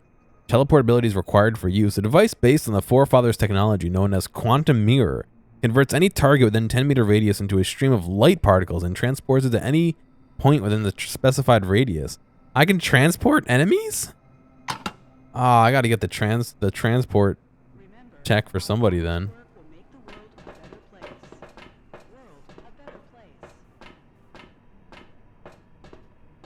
That just sounds like a friggin' dope mechanic.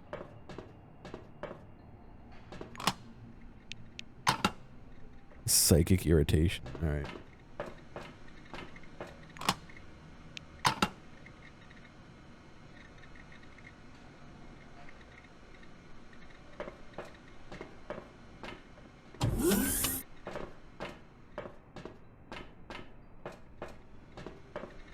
Where the hell is he going? Where you going, you fool? Crump. He always takes the wrong way. Karma stops typing and pushes back from the table. She looks at you in silent anticipation. Introduce yourself and tell her you'll be working together on the emulator project. The keyboard noises stop. Kama Ishtwani. Nice to meet you. She says indifferently. The white offers you her hand, but retracts it the moment your fingers touch. Hers are cold as her dead eyes. The keys begin their interminable clicking again. The clicking stops, and Ishtwani grabs your sleeve. I will ask you a few questions and then you are free to go. She looks at your badge, apparently recognizing your name and rank. Are you connected to other project participants somehow? Any intimate relationships? Friendship? Family? There's no... Karma nods slowly without shifting her piercing gaze. Is that the exact and entire truth? Ishtwani's grip slackens slightly, but her fingers are still wrapped around your wrist like a handcuff. What were your goals in joining the project? She asks. Admit you're convinced you bring extraordinary value to the project. Tell her you were only responding to Russo's request. Answer that you're still a Kronos employee and must fulfill your duties. Note that technically you're only a few days under the dome and you're still trying to understand what's going on here. Ishtwani narrows her eyes, confused. Could you explain, please? Tell her about Nashville and how you were in stasis for 2 years. Karma listens to you with an utterly disdainful look. Seems she believes not one word of your story. Great. What you told me completely contradicts sound science. You must understand that much. So you're either mad or a very confident liar. Or, the least likely option, you're telling the truth. Interesting. Ishtwani waxes pensive. but still keeps a tight hold on your wrist. I'm not going anywhere, lady. You let go of my wrist. The white releases your hand. I appreciate your answers. You may leave. Tell her You're she's distracting me being from my work. very rude. Karma seems slightly chagrined at her behavior. My apologies. I didn't mean to be impolite. She turns awkwardly away and starts tapping on her keys twice as intensely as before.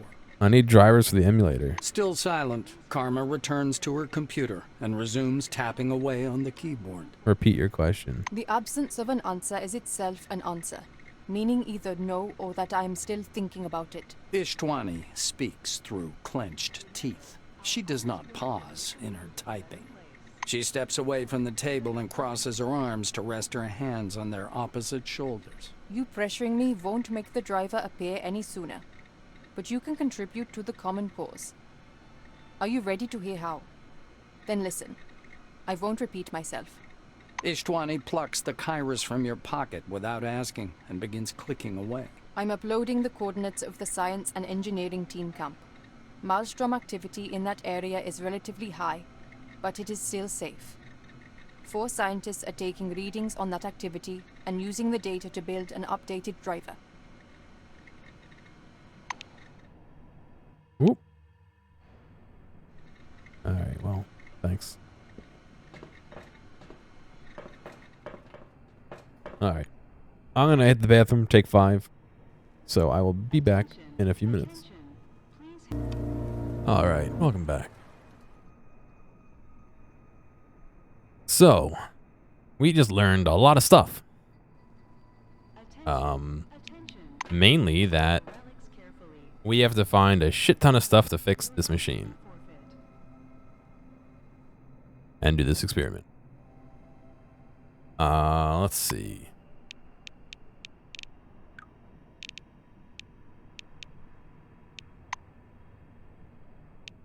Let's see. Emily needs to be updated driver. She wants me to do some stuff. The Transceptor Relic is crucial. Talk to Don Spencer about that. A specially modified teleglass to interact with the emulator. Reverend Santiago. Restore the emulator's power supply. Magellan's reactor section. Stable operation, you need a substance called anomalous essence. The locals of the picnic neutral zone. You found the location of the camp. The scientists studied the behavior of the Maelstrom and wrote the driver for the emulator based on the data obtained.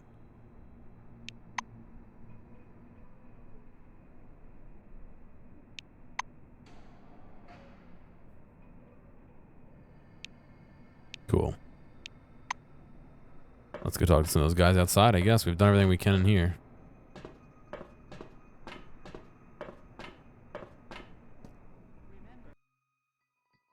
Remember, handle relics carefully.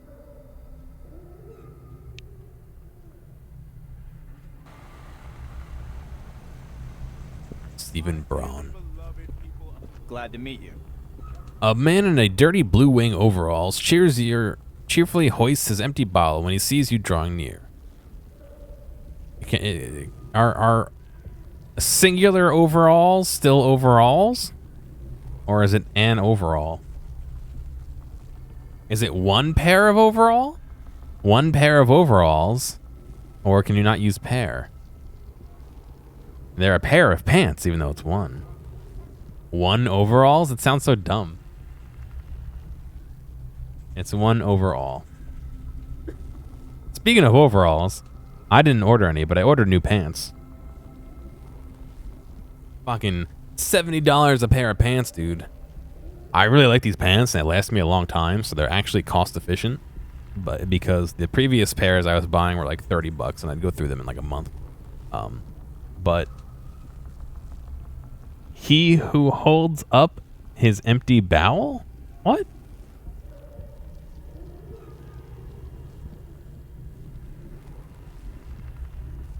So they're actually on the floor. I have not opened the package yet. They just came today. They usually need to be washed because they smell like dye, but... Hey, buddy pal. Can you believe it? I fed Russo a story about me having all these symptoms, and she actually bought it. What an idiot. The blue ghost takes a sip from his bottle, but to his disappointment, discovers it's already been drained. He examines the bottle with a look of befuddlement for a moment, rocking on his heels then laboriously shifts his gaze to you. I'm thinking about what to spend my 100 combons on. Looks like the first item on my list is clear. The man once again checks that the bottle is indeed empty, then throws it away. Oh, very It nice. was nice chatting. It was nice. Howdy. Middle-aged cigarette-smoking man standing before you wearing a blue overall uniform. A blue wing uniform, no overalls. He looks like he could use some sleep. We only just got used to life after the incident, and now, bang, those bastards with their emulator thing are causing a new rough patches to crop up. You know, I can still hear strange sounds in my head, and my dreams are weird too. Remains? Remains of what? Oh my god, there's actually a lot of fucking shit going on. Look at this. To make my screen go crazy. You, the answers you crave. These teleglasses, they are everything we ever expected from the dome. They are Oh, instead of bottle. His empty bowel. I mean, they are adventure. Santiago spreads his arm. My dearly suppose if you drink enough, you'll empty them, right?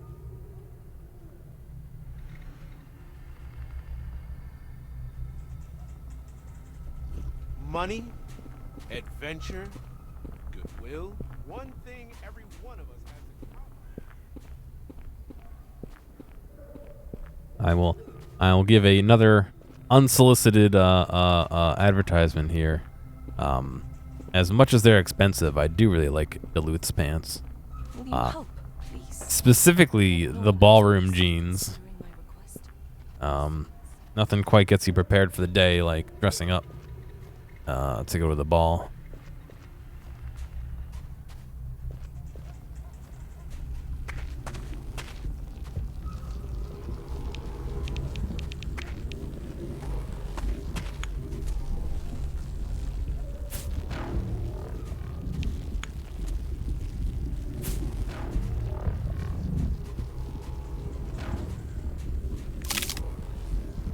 The Anarchist Digest issue. Contraptions plus 20 temporarily. It's not worth it.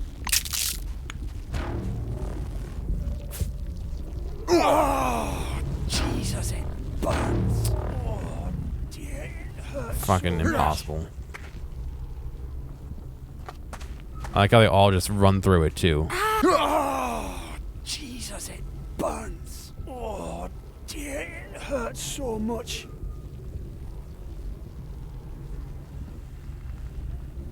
Ah! Jesus! It burns! Oh, dear, it hurts so much. Probably shouldn't let you use the same voice lines for both of them, but why are these debris shootable? That's what I want to know. Am I just missing or am I just terrible? Sparrow shuffles his feet in.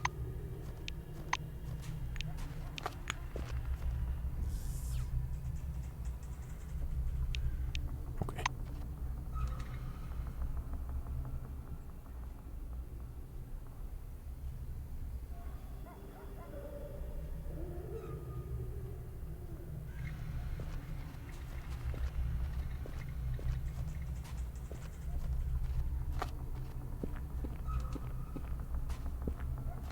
That being said, Still considering my request? Duluth, come sponsor me. Perhaps I'll...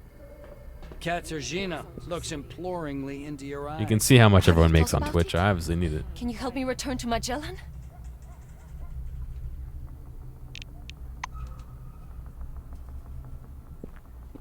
I don't know if I want to interact with them.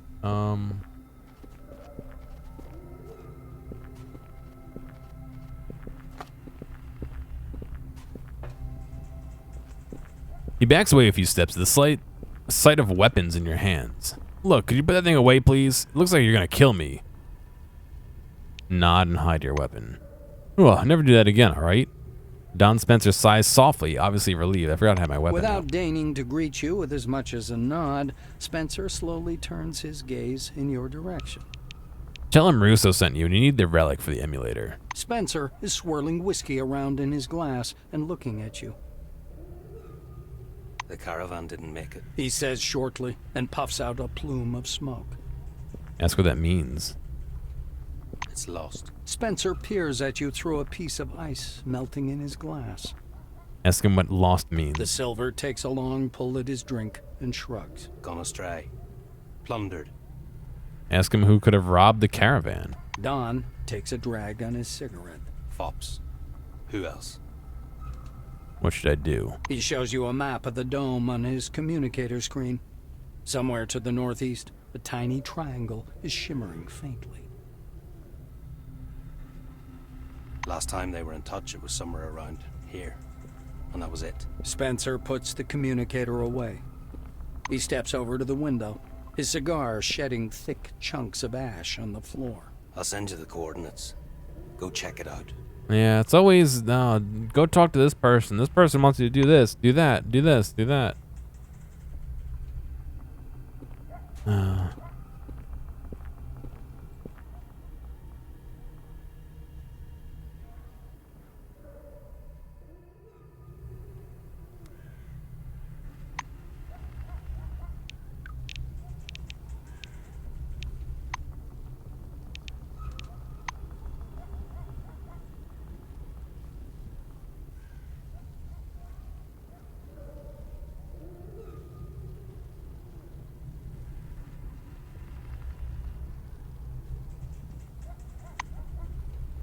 Alright, is there a bed I can sleep in for an hour or two?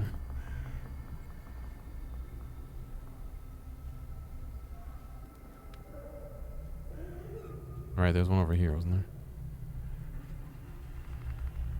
I need to get to 6 o'clock.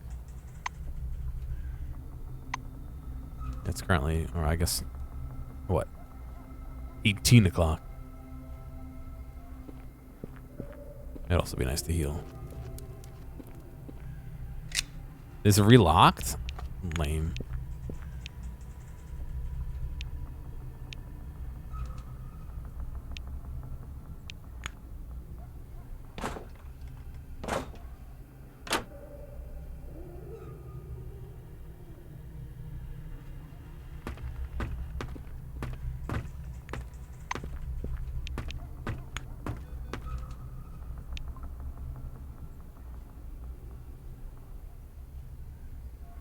Gotta cool down this though.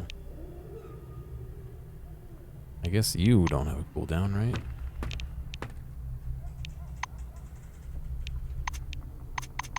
What happened to your slots, dude?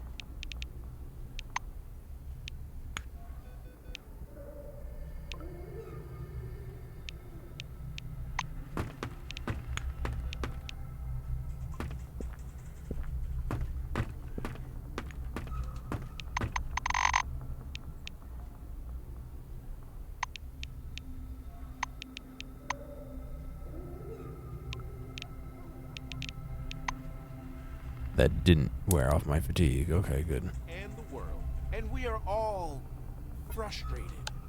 This frustration seems impossible to avoid. But what if the church could give you the answers you crave? These teleglasses, they are... and a better world.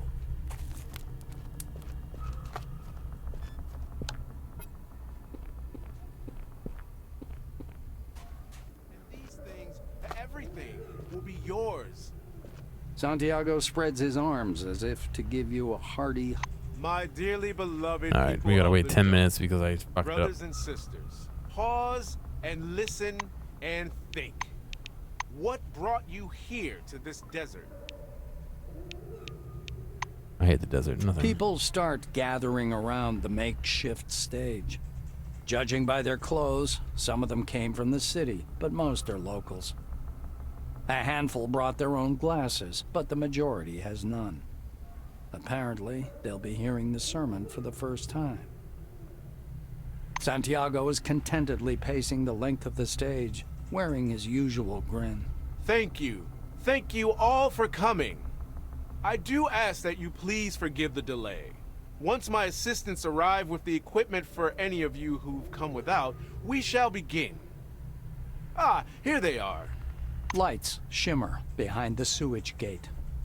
Some people with torches appear to drag a large wooden box up on the stage. Someone pries open the lid. Teleglasses are laid in rows in the box. The assistants begin to pass them out to the crowd. Yeah. Wait for him to speak. You're standing in the crowd, waiting for the sermon to start. Nothing's happened yet. The world around you is unchanged, except for the slightly purple tint. You look around. Everyone is hastily donning their teleglasses. The spotlights around the stage go dark, and the rippling screens turn off one by one. Vague, bright flashes fly past you in the gathering purple dusk, and you hear the sounds of the seashore. Waves are rolling in over a strip of pebbles onto fine, white sand. Looking more closely, you see the water is sparkling light blue, rose, and white. The waves are filled with light, although it doesn't resemble sunlight. Casting your head back, you look up at a peacefully blazing blue disk high in the sky. Someone takes you by the hand. A pretty woman is smiling kindly at you, her face a shimmering white. I am Sister Maria. Come with me. You walk along the shore together. The sea washing up at your feet recalls memories, though it's hard to say whether they represent things that actually happened. Did you go looking for little crabs? Did you build a castle from a handful of wet sand that formed walls and towers by itself? The sunglasses you just picked up from the surf, did you ever really find them on a beach? Maria gives your fingers a playful squeeze. We could stay here forever. It doesn't matter where you were before. Here, you can build and live the life you want. What's the catch? The woman stops to kick up sand with her bare foot. Must there be a catch? The world we're sharing right now is unreal. But what is real nowadays? Apart from a civilization dying in the desert, this place, it's alive and more real than you think. Ask about your physical needs. You still need to drink, eat, and return to reality from time to time. The church gathers people to find solutions together. Stay with us, and you'll see how much we've achieved. But you'll have to come to the second sermon for that. The woman is holding you by the shoulders. The sand on her hands sparkles with minuscule neon lights. Is that how you spell minuscule? Wander around. Oh, wander aloud when the sermon will actually begin. Her smile seems to glow with a gentle light. It has already begun. A sermon need not be only about words. Showing is much more important than telling. The soft roll of the waves brings peace. You walk contentedly alongside Maria. The sky overhead reminds you of a blue-rose abyss.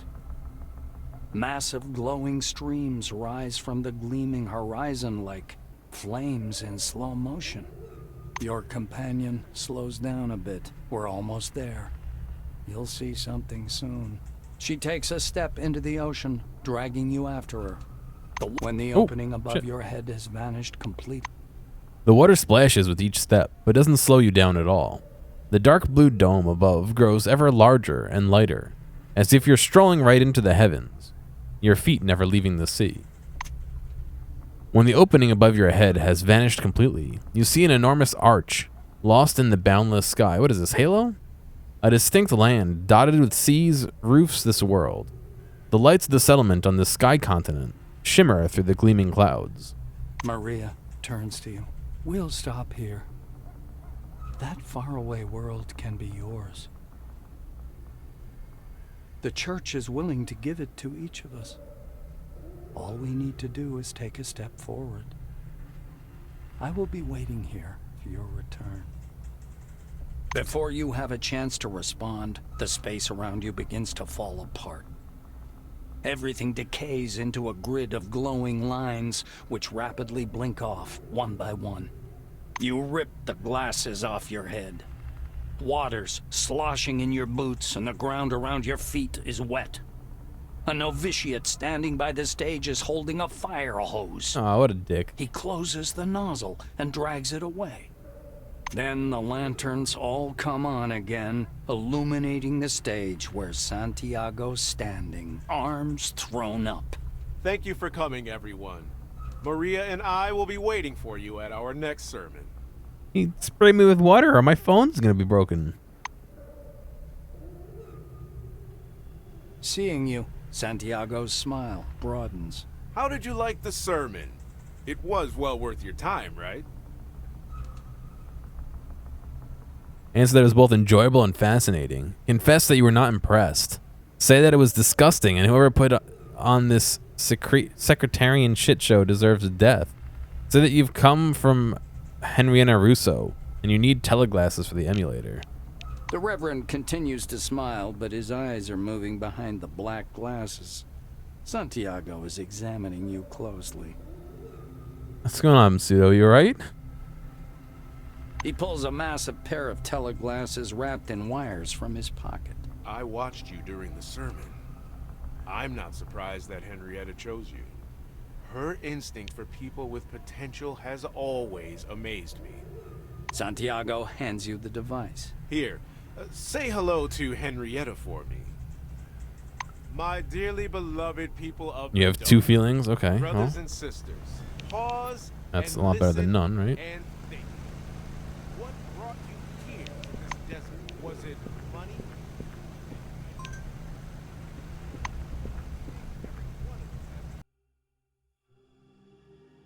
Are those your two feelings?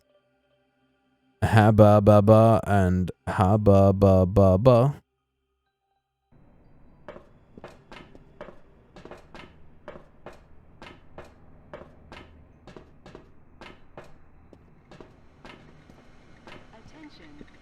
Russo is comparing the readings with the data in her notebook. Any news? We need to prepare this thing for the new trials as soon as possible. Give her the modified teleglass. The white sets the device on the table. Here's something funny. I gave the latest version of these to our engineers. They took it apart and told me the technology can't be replicated at this point. The circuit board customizations are completely foreign to them. We have no idea what makes them tick. That means we'll need to perform our sun dance for the abbot, round and round. She adds. Alright, well, that's one piece of it, right?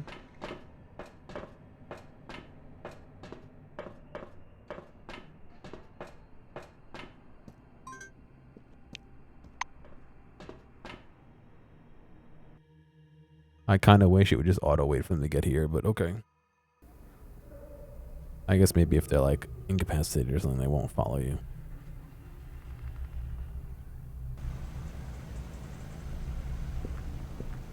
My dearly beloved people of the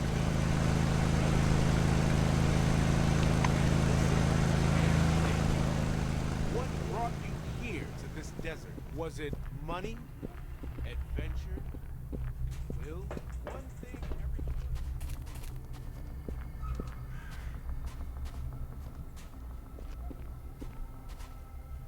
Hello.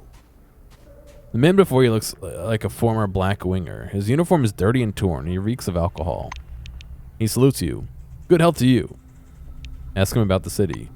He winces and spits, then curses at length. I served for so long and now I'm here, and they're there. He shakes his fist at the city wall. Ask who he is and how he got here. In response to your question, he hunches in on himself and stares blankly. After a moment, he shakes his head and waves you off. See ya.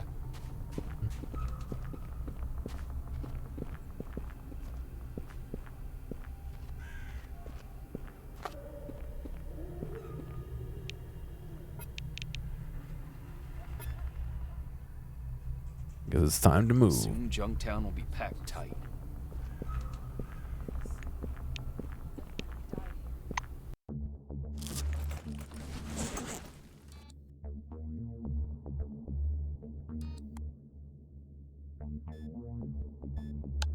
Alright, back to picking now. A Phalanx safe zone is coming up ahead. At least, that's what it looks like. A cleared and fortified field with several warning signs and a couple of security gates guarding a single entrance. What could they be selling out here? Look through the binoculars. You can't see any food containers or ammunition boxes. Instead, there's a lanky trader reclining on a chasey lounge. A choice lounge? I forget how to say that word. That and a pair of guards. Approach.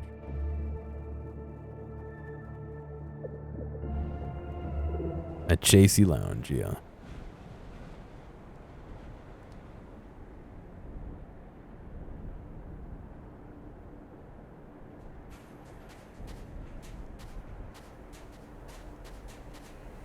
Oh, good day. A raw-boned what man with a brush of unkempt dark hair is resting leisurely on the chase lounge. As you approach, he sets aside a huge pipe and makes a strange two-fingered sign. Peace be with you, people of Earth. What's up? Looking for some healing, relaxation, better concentration? A hand-painted sign on the folding desk in front of him reads, Moses Kieran, pharmacologist. Amidst tangled, colorful cords and haphazard strokes of paint, a line of large letters below reads, Under Phalanx Protection. Asks what brought a man like him to the Phalanx. Hey now, don't jump to conclusions. Moses placidly exhales a cloud of scented smoke in your direction. Why is he smoking if he's a doctor? First of all, who told you it was my initiative? We get along well enough with these chaps, but they were the ones who needed a guy with good substances. I had no objections. He draws his pipe again, exhales and smiles. And secondly, the Phalanx, so what? Papa's a tough man, but a clever one too. He knows when to make a steel fist and be strong, like Lion Zion, but he also knows when to turn a blind eye. The trader shows you his palm, closes it into a fist, and opens it again, and asks, You taking anything? Ask him where the goods came from. I'll tell you, that's a terrific story. The brunette is clearly excited. He puts his smoking super weapon aside. To make it short, I was walking through the desert, disturbing no one, shooting at fops a bit. Well, they're fine folks in general, educated, but sometimes lose touch with reality. The trader spreads his hands. So, I unfortunately ran out of ammunition, but then several hyenas joined the fops, and they got engaged in a heated debate. To make it short, soon they were all too busy to notice me. And then, bang, a flying saucer's landing right behind me. A UFO, see? It smashed the whole lot of them. May they rest in peace. A door slides open, and there comes a real proper forefather, riding an anti-gravity boogie board. He offers me this pouch. Moses giggles, well pleased with himself. Aha, I tricked you. What forefathers? They kicked the bucket eons ago. As for the goods, Papa gave them to me, and I don't ask any stupid questions, only the business ones. Will you be looking for the wares, or should we keep chatting? That's just the same it is. Express your wish to see the goods. Moses jumps up from his chase lounge and begins rummaging through the bags under the table. Good, that's business. Keep calm. I've got everything you need down here in the exact drop. Why, I have the drops as well. Have a look. See you again soon.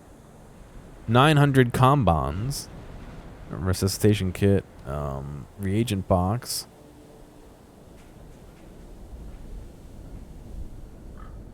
Some water.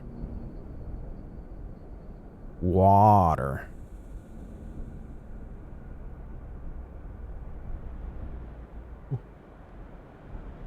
Did we figure out what volvulusus means? I think we did, and I forgot. Yeah, but he doesn't have any actual healing, does he? He just has drugs.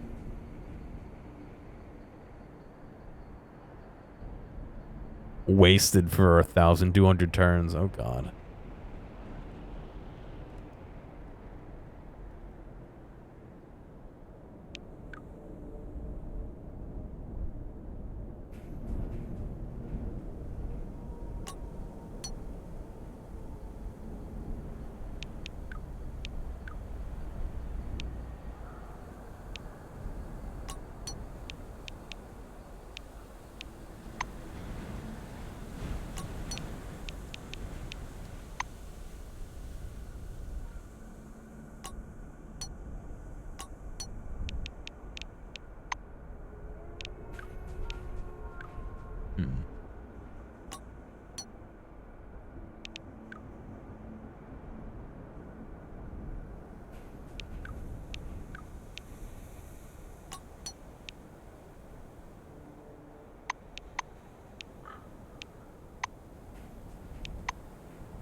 Heated beans.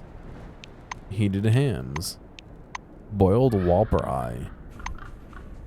Boiled eggs.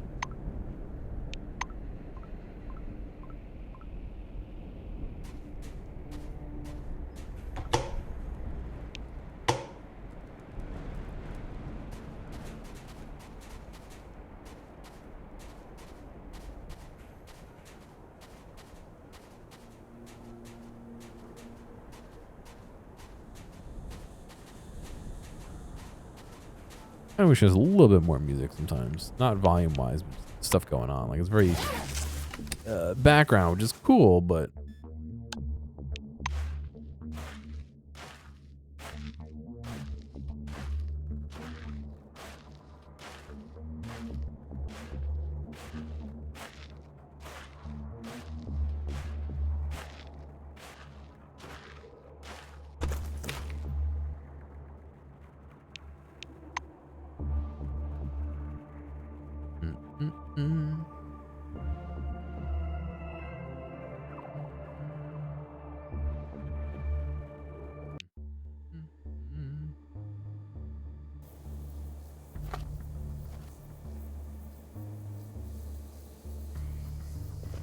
Oh, good day. Zinchuk peers into the darkness, assault rifle at the ready. I hope to see you again soon.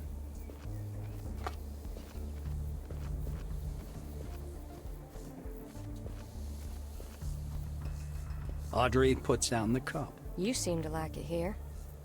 By the way, merchants often come through. You can sometimes get cheap stuff from them. Well, or from me. I also trade. Tell her you're here on a mission. You'll need anomalous essence for the emulator project. Audrey listens carefully to your story about the emulator. Well, you helped the picnic, and now the picnic will help you. I'm sure that's the way it should work. Now. The Blue rummages through her pockets. The Blue takes a small, soft bundle out of her pocket. Here, take it. This is enough to keep the emulator functioning for a couple of years. Tell you want to Anything trade. else? Melville leaves the mug and takes out a key.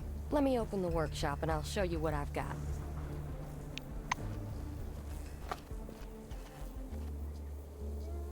A nail gun. Ah, a dart gun. The Kraut. Very nice.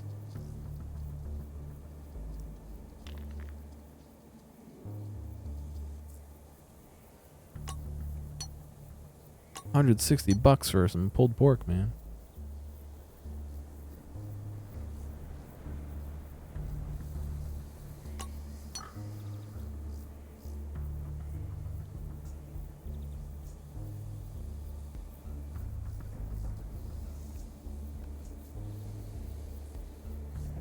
Some shotgun pellets. I need some handgun.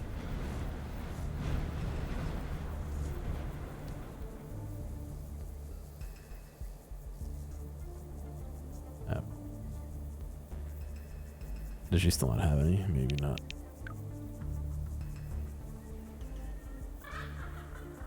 Nope.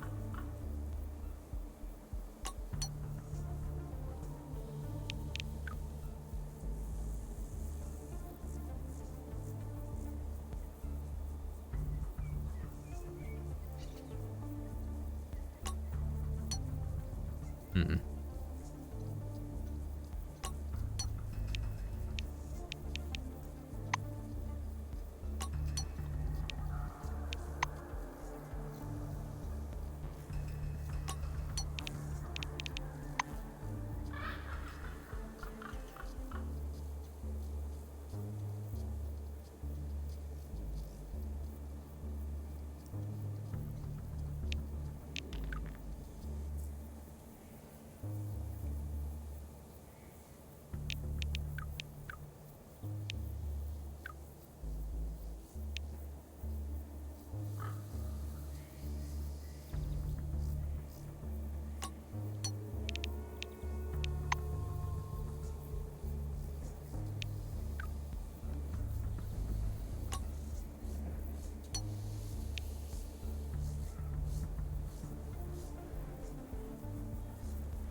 There we go. While we're here, I want to try attacking that stupid thing in the basement.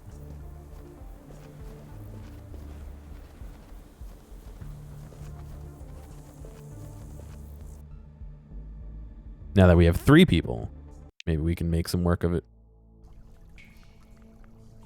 Oh.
I wish there was a delay.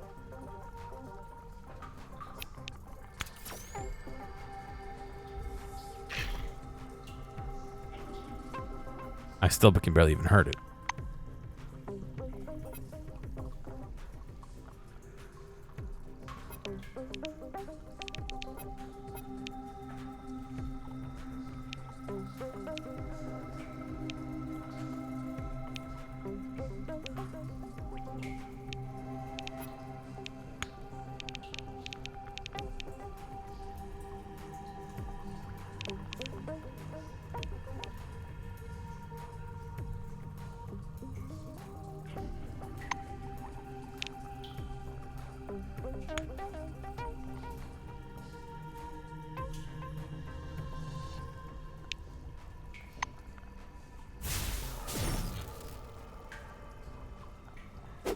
Like a coward? You Ooh, a fist fight. Respect.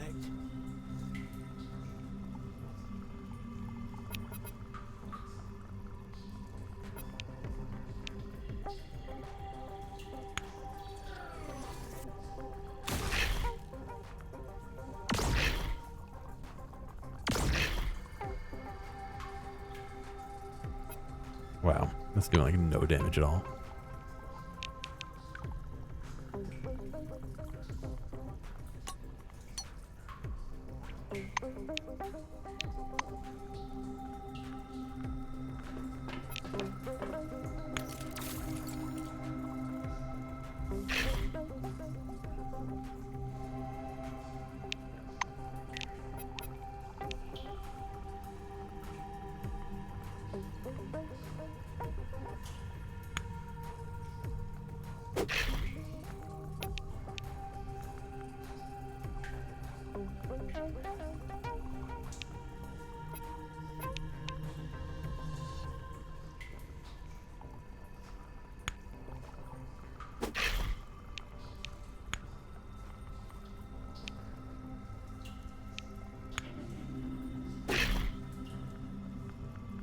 A fight without guns and knives? Come on, get at me.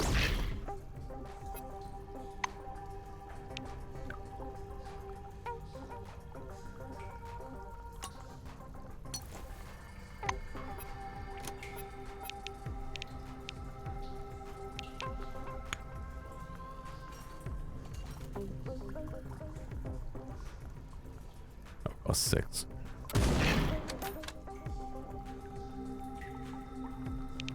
Ow!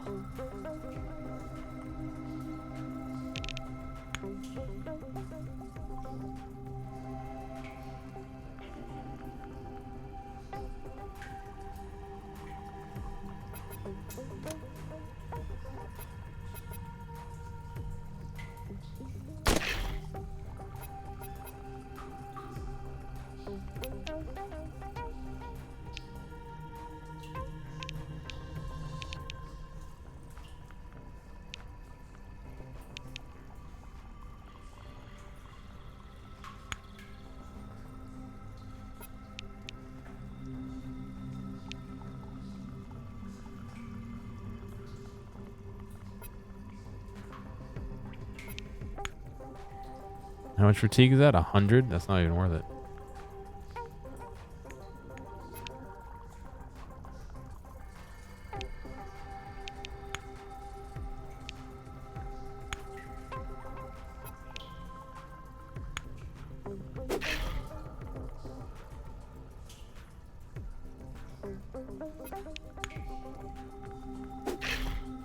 It didn't knock it back. Oh, wow.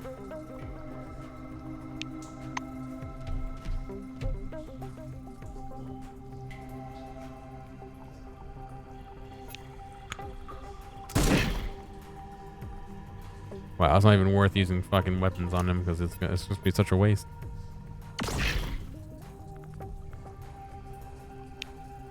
Fight with honor.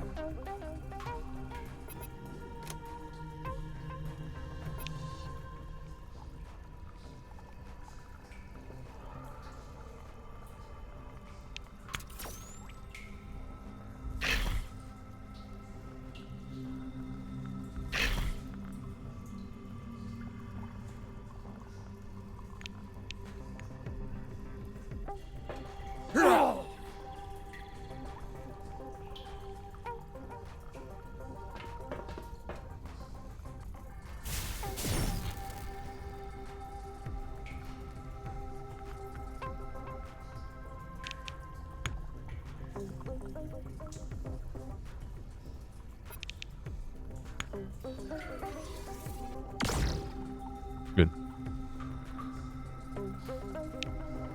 You will pay for this. Would like to heal, but oof.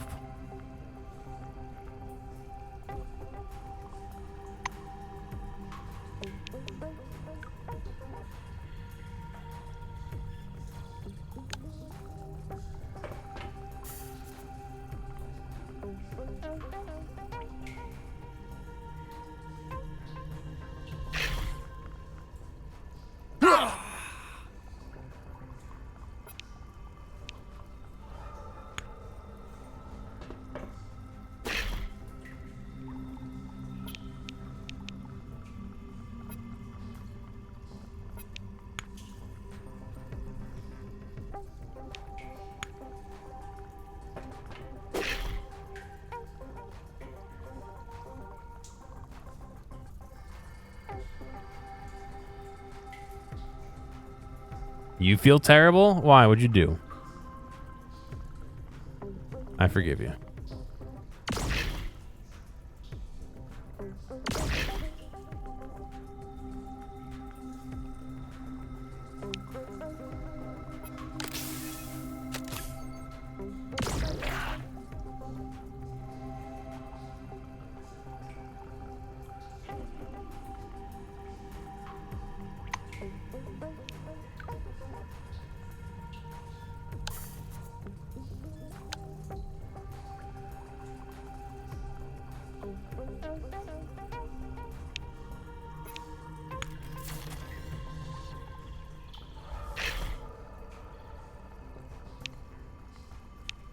Break you down.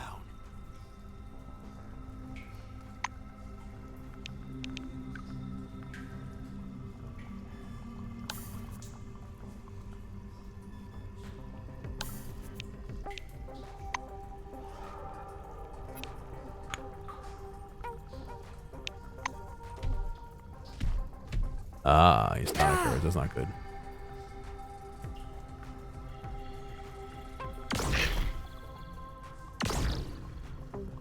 You gotta lay off the wings there.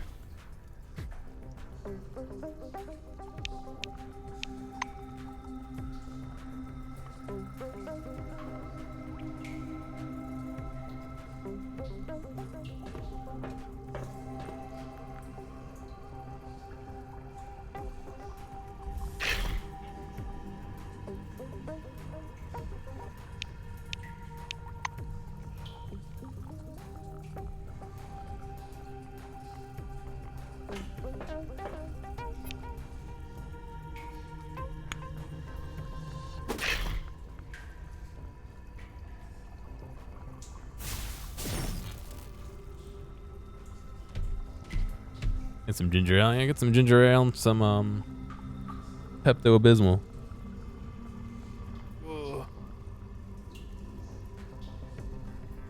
between the two.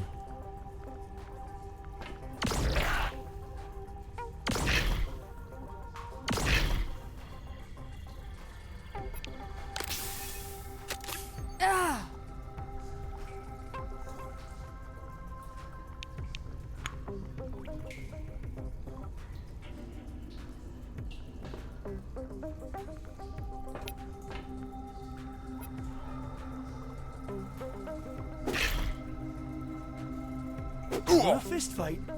I will teach you to be humble now.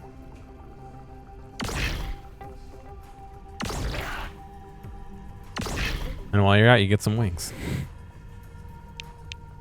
Fair fight face to face isn't for you, right?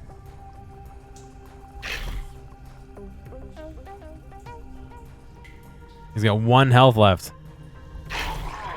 Got him. You should apologize. Any problems? He almost fucking died.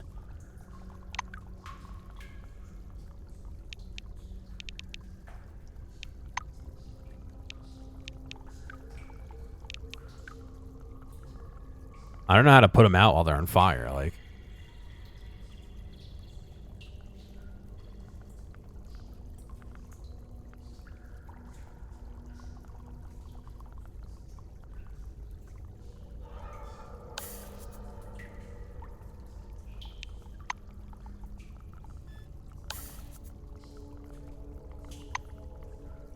Too risky, huh? A handful, unidentified relic, a solid shiny sphere that looks like it was made of dense rubber. It smells faintly of a necroid. +9 biomechanical damage. -6 biomechanical resistance. -18 regeneration. Oh boy.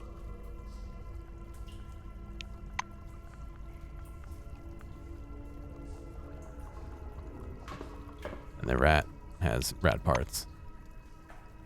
Rat parts.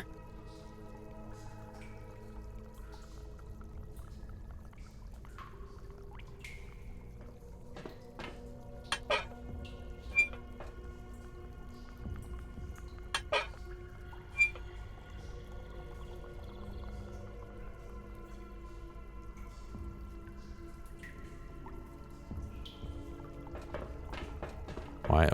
Oh, he's still in his wrestling stance. How do I get him out of it?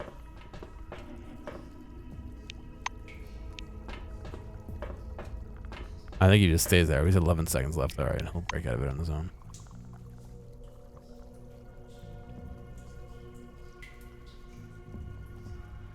Yeah, you can go eat some diatomaceous earth, aka clean dirt. That'll calm your stomach down.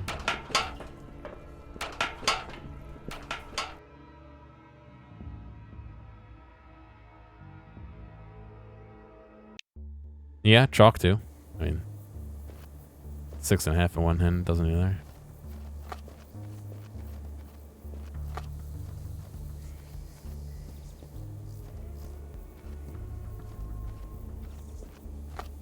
Hello. The blue puts her hands on her hips. I'm busting my ass over here. I already rebuilt the pump from the ground up. What's taking you so long? Tell her you killed the necroids that poisoned the water. The blue clasps her hands. What a day. So it was all the necroids' faults, huh? Now I understand. But there's still effluent in the water. Even worse than before. Go back and try opening a few valves. The water has to come from different sources. I hope to see you again soon. What? Supposed to guess which ones are the right ones?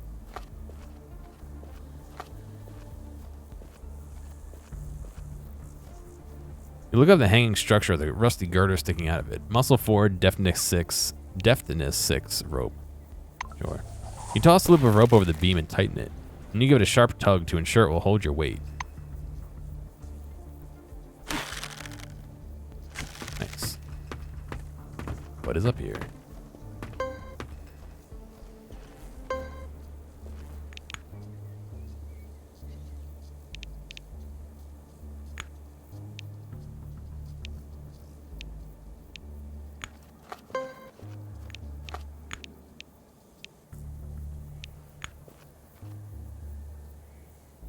I wish you got the mine or some like materials. You just gained experience.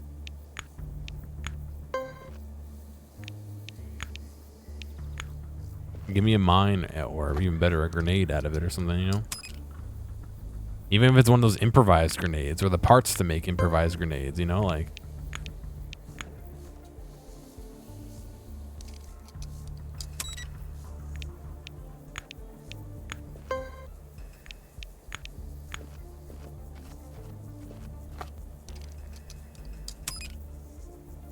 That's a big box, huh?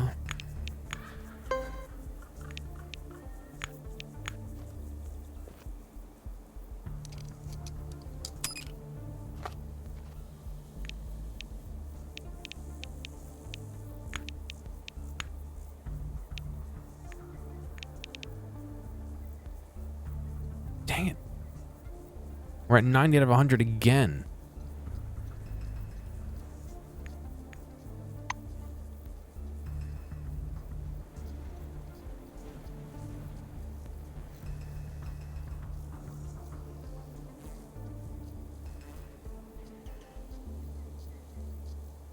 Oh. I didn't realize that natural medicine was in 24 hours. So I gained 25 health in 24 hours. That is worthless. That's utterly bullshit. I didn't realize it was that bad. Holy shit.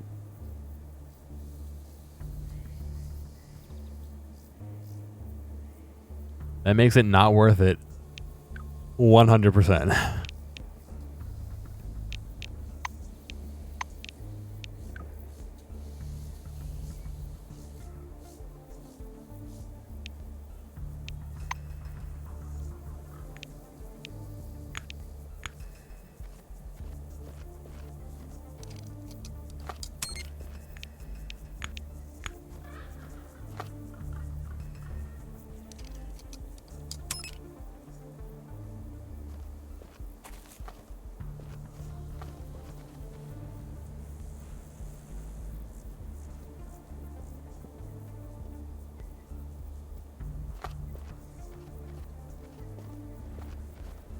Eating chalk sounds like an insult. Go eat chalk, Four Eyes. You know?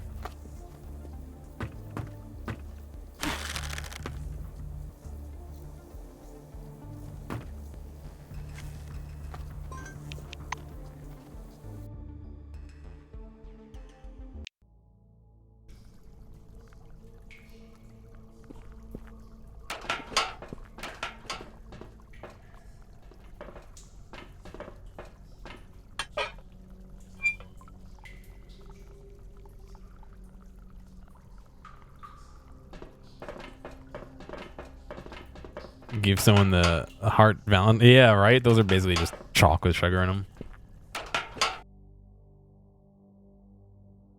You chalk eating dumbass. Yeah, I guess that works too.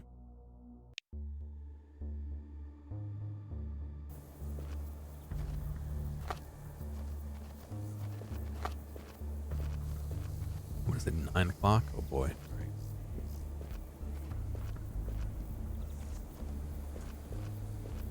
Glad to meet you. You already solved the problem. The blue throws her hands up and shakes her head at you. Okay, okay. At least the water's drinkable now. No, wait, it's not. It has to sit for 3 days to get the toxins out. Point out that you're hoping for at least a thank you and move away. See ya. Greetings. It was nice chatting. We gotta wait 3 days? Alright, we'll come back later.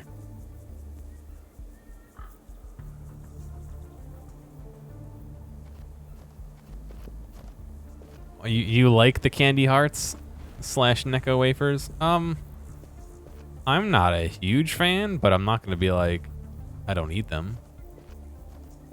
If I had a Valentine and they gave it to me, I would, but I've been alone for many years. No.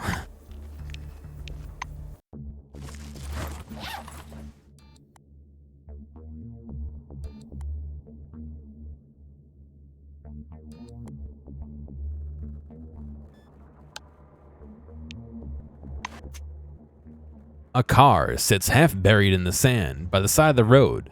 Judging from the profile, it's a Commodore Lux, a rare find under the dome. Take a closer look. The car looks incredibly old, like it's been sitting here for thousands of years. You aren't even exactly sure of the color. The entire body is covered in flakes of rust. You stop to peer through the darkened windows. Examine the interior through the windscreen. You press your face to the windscreen and look inside. Continue. The car is fully equipped. The deluxe plate is visible on the cracked leather of the dashboard, and the doors are paneled in lacquered wood. All this confirms your guesses.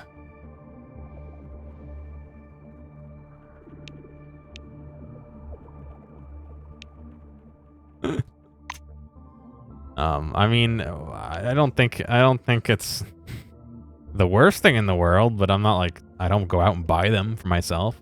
You know what I mean? As you continue to examine the car, you notice something strange in the back seat. Looking more closely, you realize it's a huge wasp's nest. Opening the door might not be the best idea. Pick the lock on the trunk. You walk around to the trunk. The lock takes a bit of work, but finally gives in. The lid quivers and squeaks loudly as you open it. Oh, there's guns in there. You find some parts in the trunk, a few bulbs, a small toolbox with a chrome-plated Commodore logo, a pair of good guns, and scattered ammunition of several kinds. These items are really old, but in good condition nonetheless. Take what you found and get back to examining the car. No matter who owns these things, you need them more. You take the stuff and step away from the trunk. Saltwater taffy? Again, if somebody gave me some, I'd eat it, but I'm not like seeking it out. You know what I mean? I kind of want to open the door and see what happens to the wasp, but I also don't want to get stung. Oh well, open the door. You notice the door isn't locked. You touch the button on the chrome-plated handle and the door swings open smoothly. As you open the car door, you hear the distinct buzz of many insects. A cloud of wasps burst out of the dark car and immediately swarm you. Dive into the dust and roll around to shake them off. You're fast enough to handle these stinging bastards with minimum damage. A few bites hardly count. You got off lightly. Try and start the engine. The battery's long and hopelessly dead, so you attempt to power the starter with your Karis. You smash the ignition open and join the wires together. The starter is quiet, and nothing on the dash lights up. Nothing happens at all. Oh, alright. It smells like stale air and sand. Alright, well, that's all we got.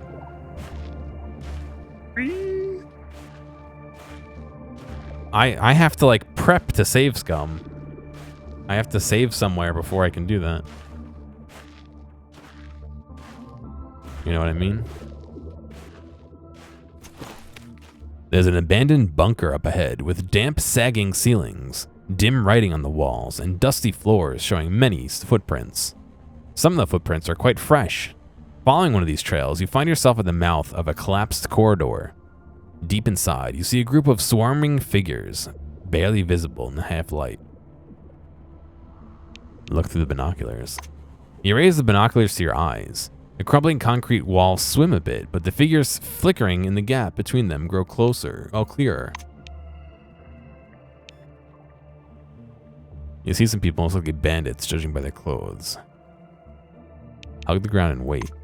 While trying not to make unnecessary noise, you lie amongst the thorn bushes. Only when you make sure the road ahead is perfectly safe do you leave your hiding place. Oh, okay, so that's a get out of jail free, not a wait for them to leave. Yeah, like if I hit save, I can make a new save. My last autosave is still at the picnic neutral zone, and who knows where. Judging by the timestamp before I fought those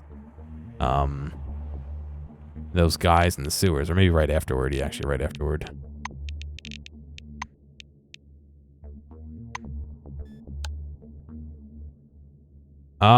Probably not, Mystics. I think I'm gonna end once I get here. And maybe after I talk to the people here, one or the other. I gotta make dinner and go do ShopRite, and there's like 6 other things I wanted to do too. Pillage caravan, enter location. Hopefully you feel better though, dude.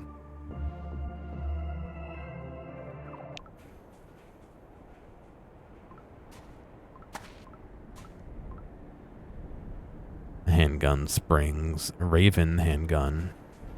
Pillaged caravan lost. Alright, so I got some handguns. I'm sure that Raven may want to try them out, huh?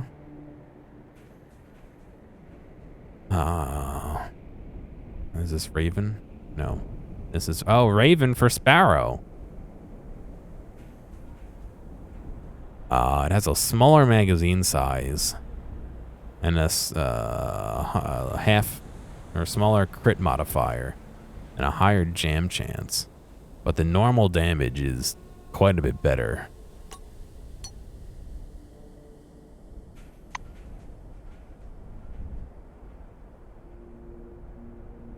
Cool, man. I'll catch you later.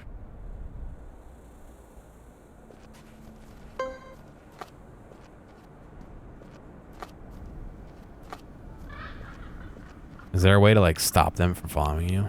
Oh, interesting. You can detach and retach parts of the group here. Very interesting.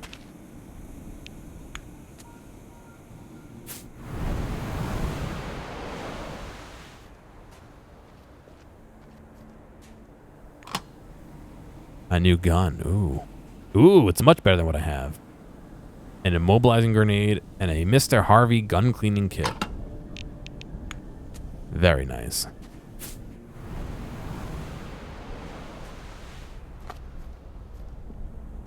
Oh, you just kind of like walk around it, sort of. Okay.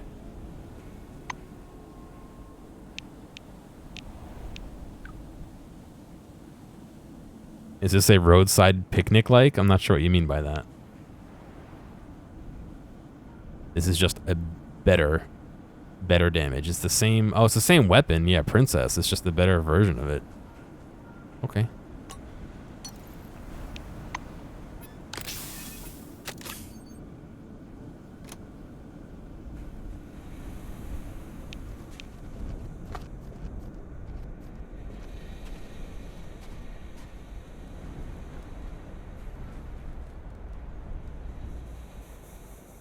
Your mama. They're named Your Mama. Not Joe Mama, Your Mama.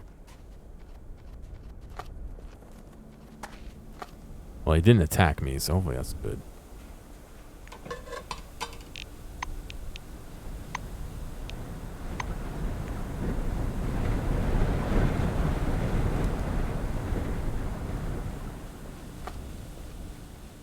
Let's talk to Joe Mama. Gasoline-soaked footprints lead you to a small camp that looks more like a garbage dump.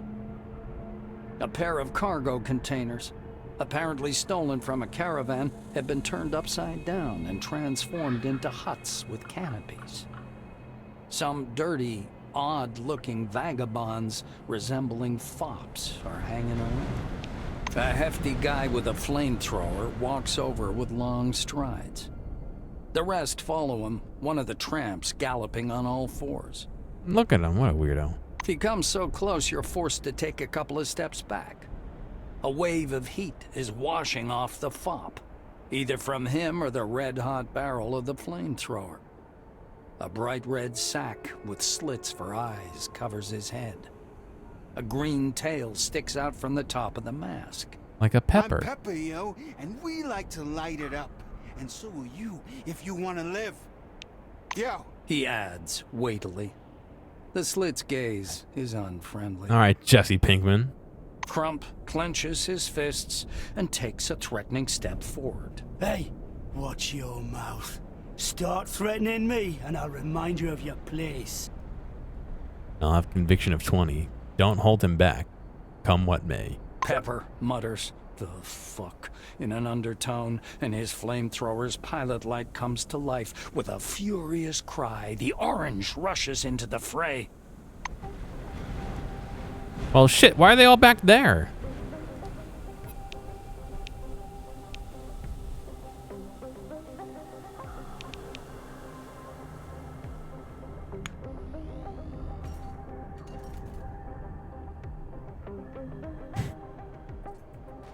Where's the fucking dog one? Oh, there he is.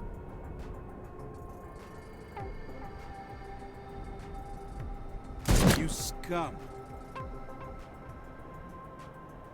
Oh.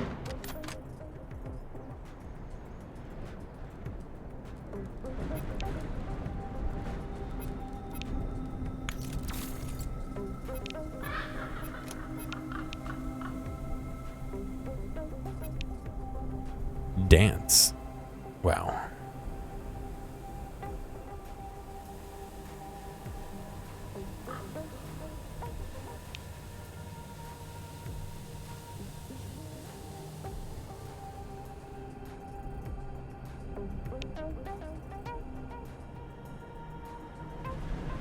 Biochem damage, huh?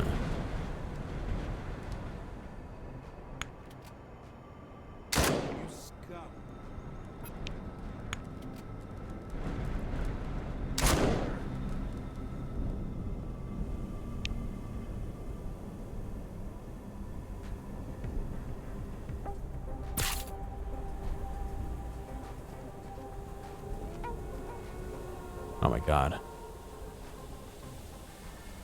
She's got like a warrior kilt on.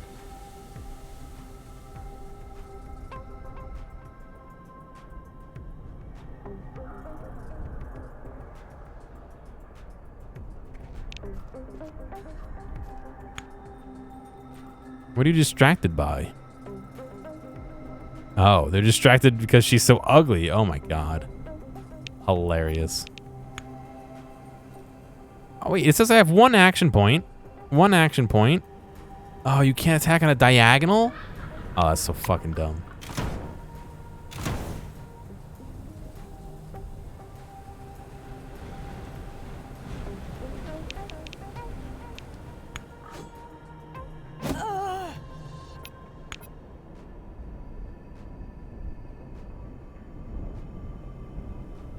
You scum.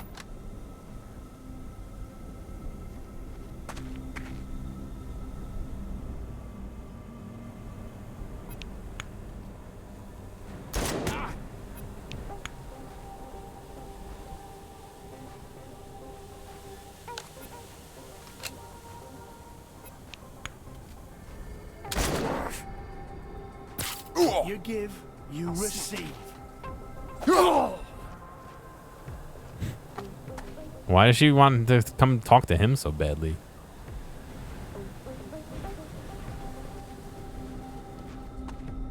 Ow!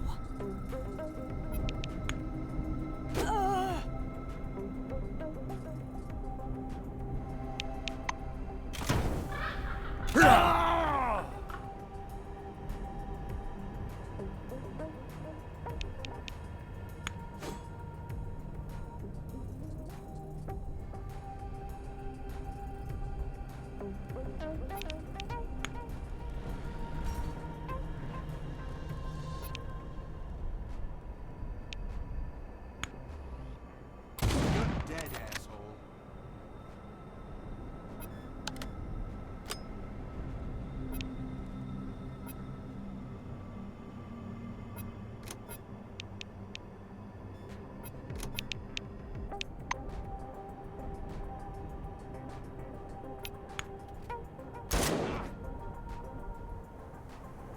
You scum!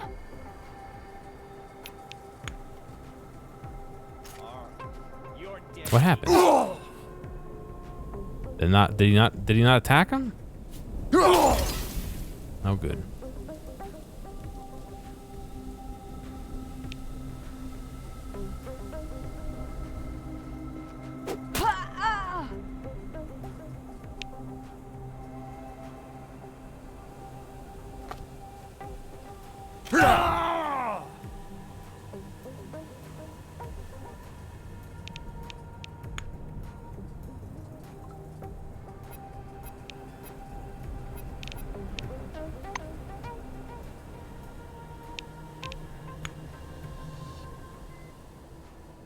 Wow, not enough action points to move closer to him and heal him. Okay.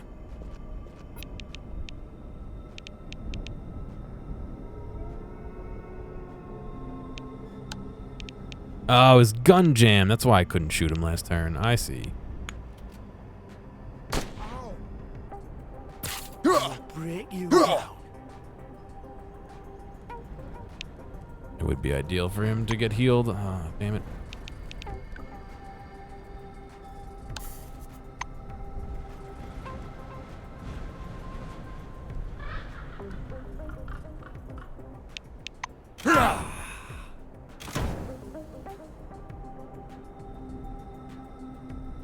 That guy is like not in the fight. He's just too far away, I guess. You're dead, asshole.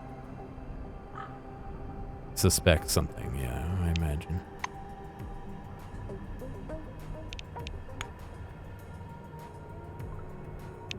Take these creeps downtown, bros. Yeah, bros. One of them's not fighting, the other two are dead.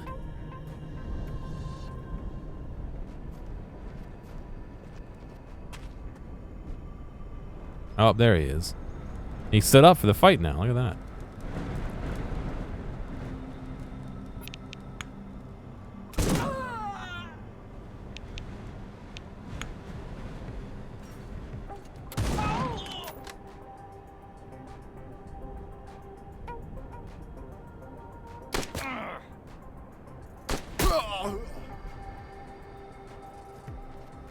Now you're gonna get it.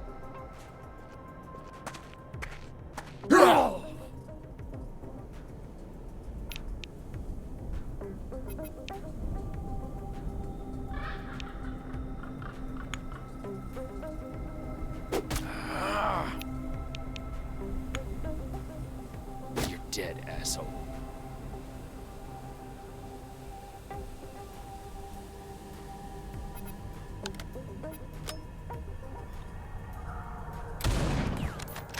He missed 86% and he missed.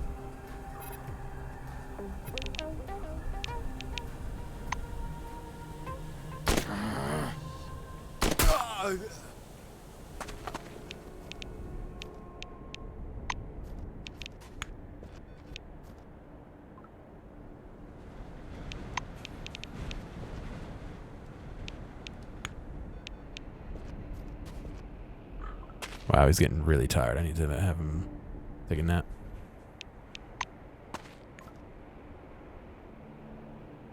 Let's see. Dark Secrets beer, Sam the Salmon snackfishes, and airplane. Dark Secret Stout in a bottle branded with the Cronus logo. Released to commemorate the Foundation's 5th anniversary. Hey. A fist. Okay. Brass knuckles, excuse me. A small relic. Shear blade, lucky cookie, and algalone capsules.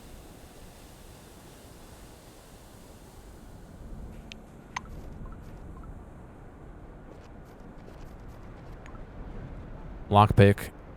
Ace Griffin hard-boiled thriller plus 20 criminal. And extra cigarettes. And fuel. Fatigue. Onion. He had an onion on him. Interesting. What's he doing with that onion?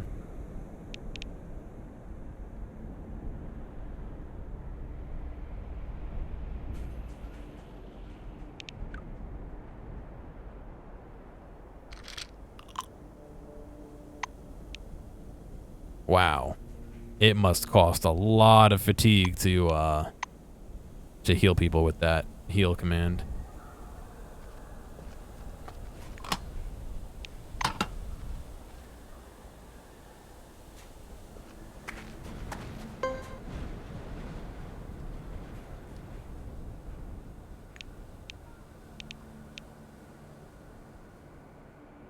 Oh wow, I don't have the bomb disposal skill I need.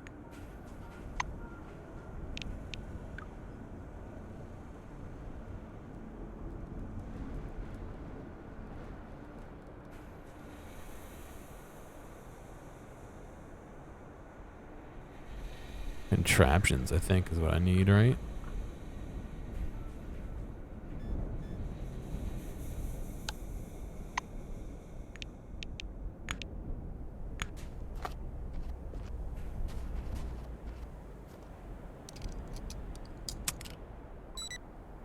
Nice.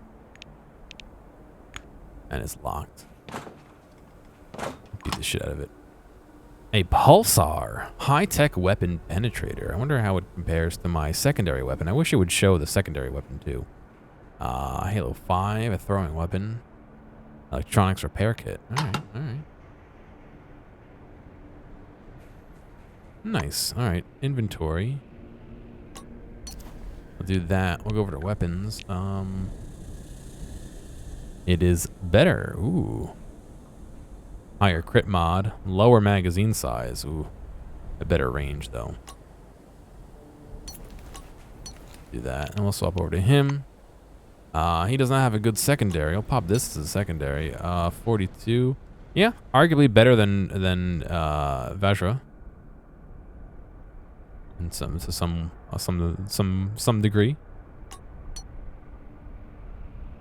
Which apparently he cannot remove from his main hand slot. Okay, good to know. A little bit weird.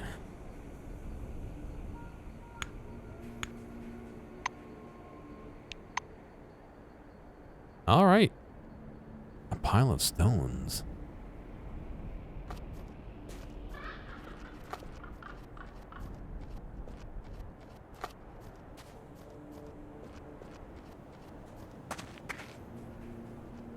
Wait, what? The pile of stones is locked.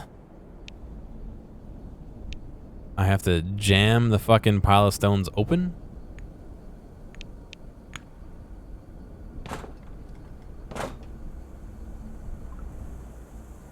What?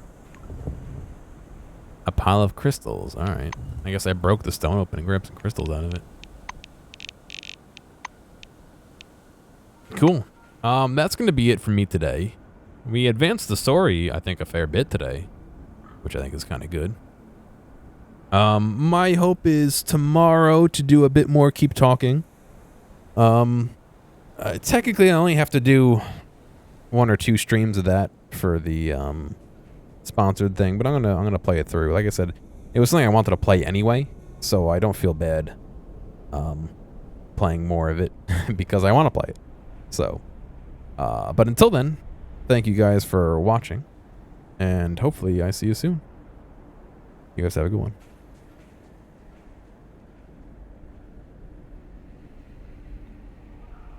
These interaction reminder things get weird, so I know you guys are smart people. You do what you want. I'll catch you later.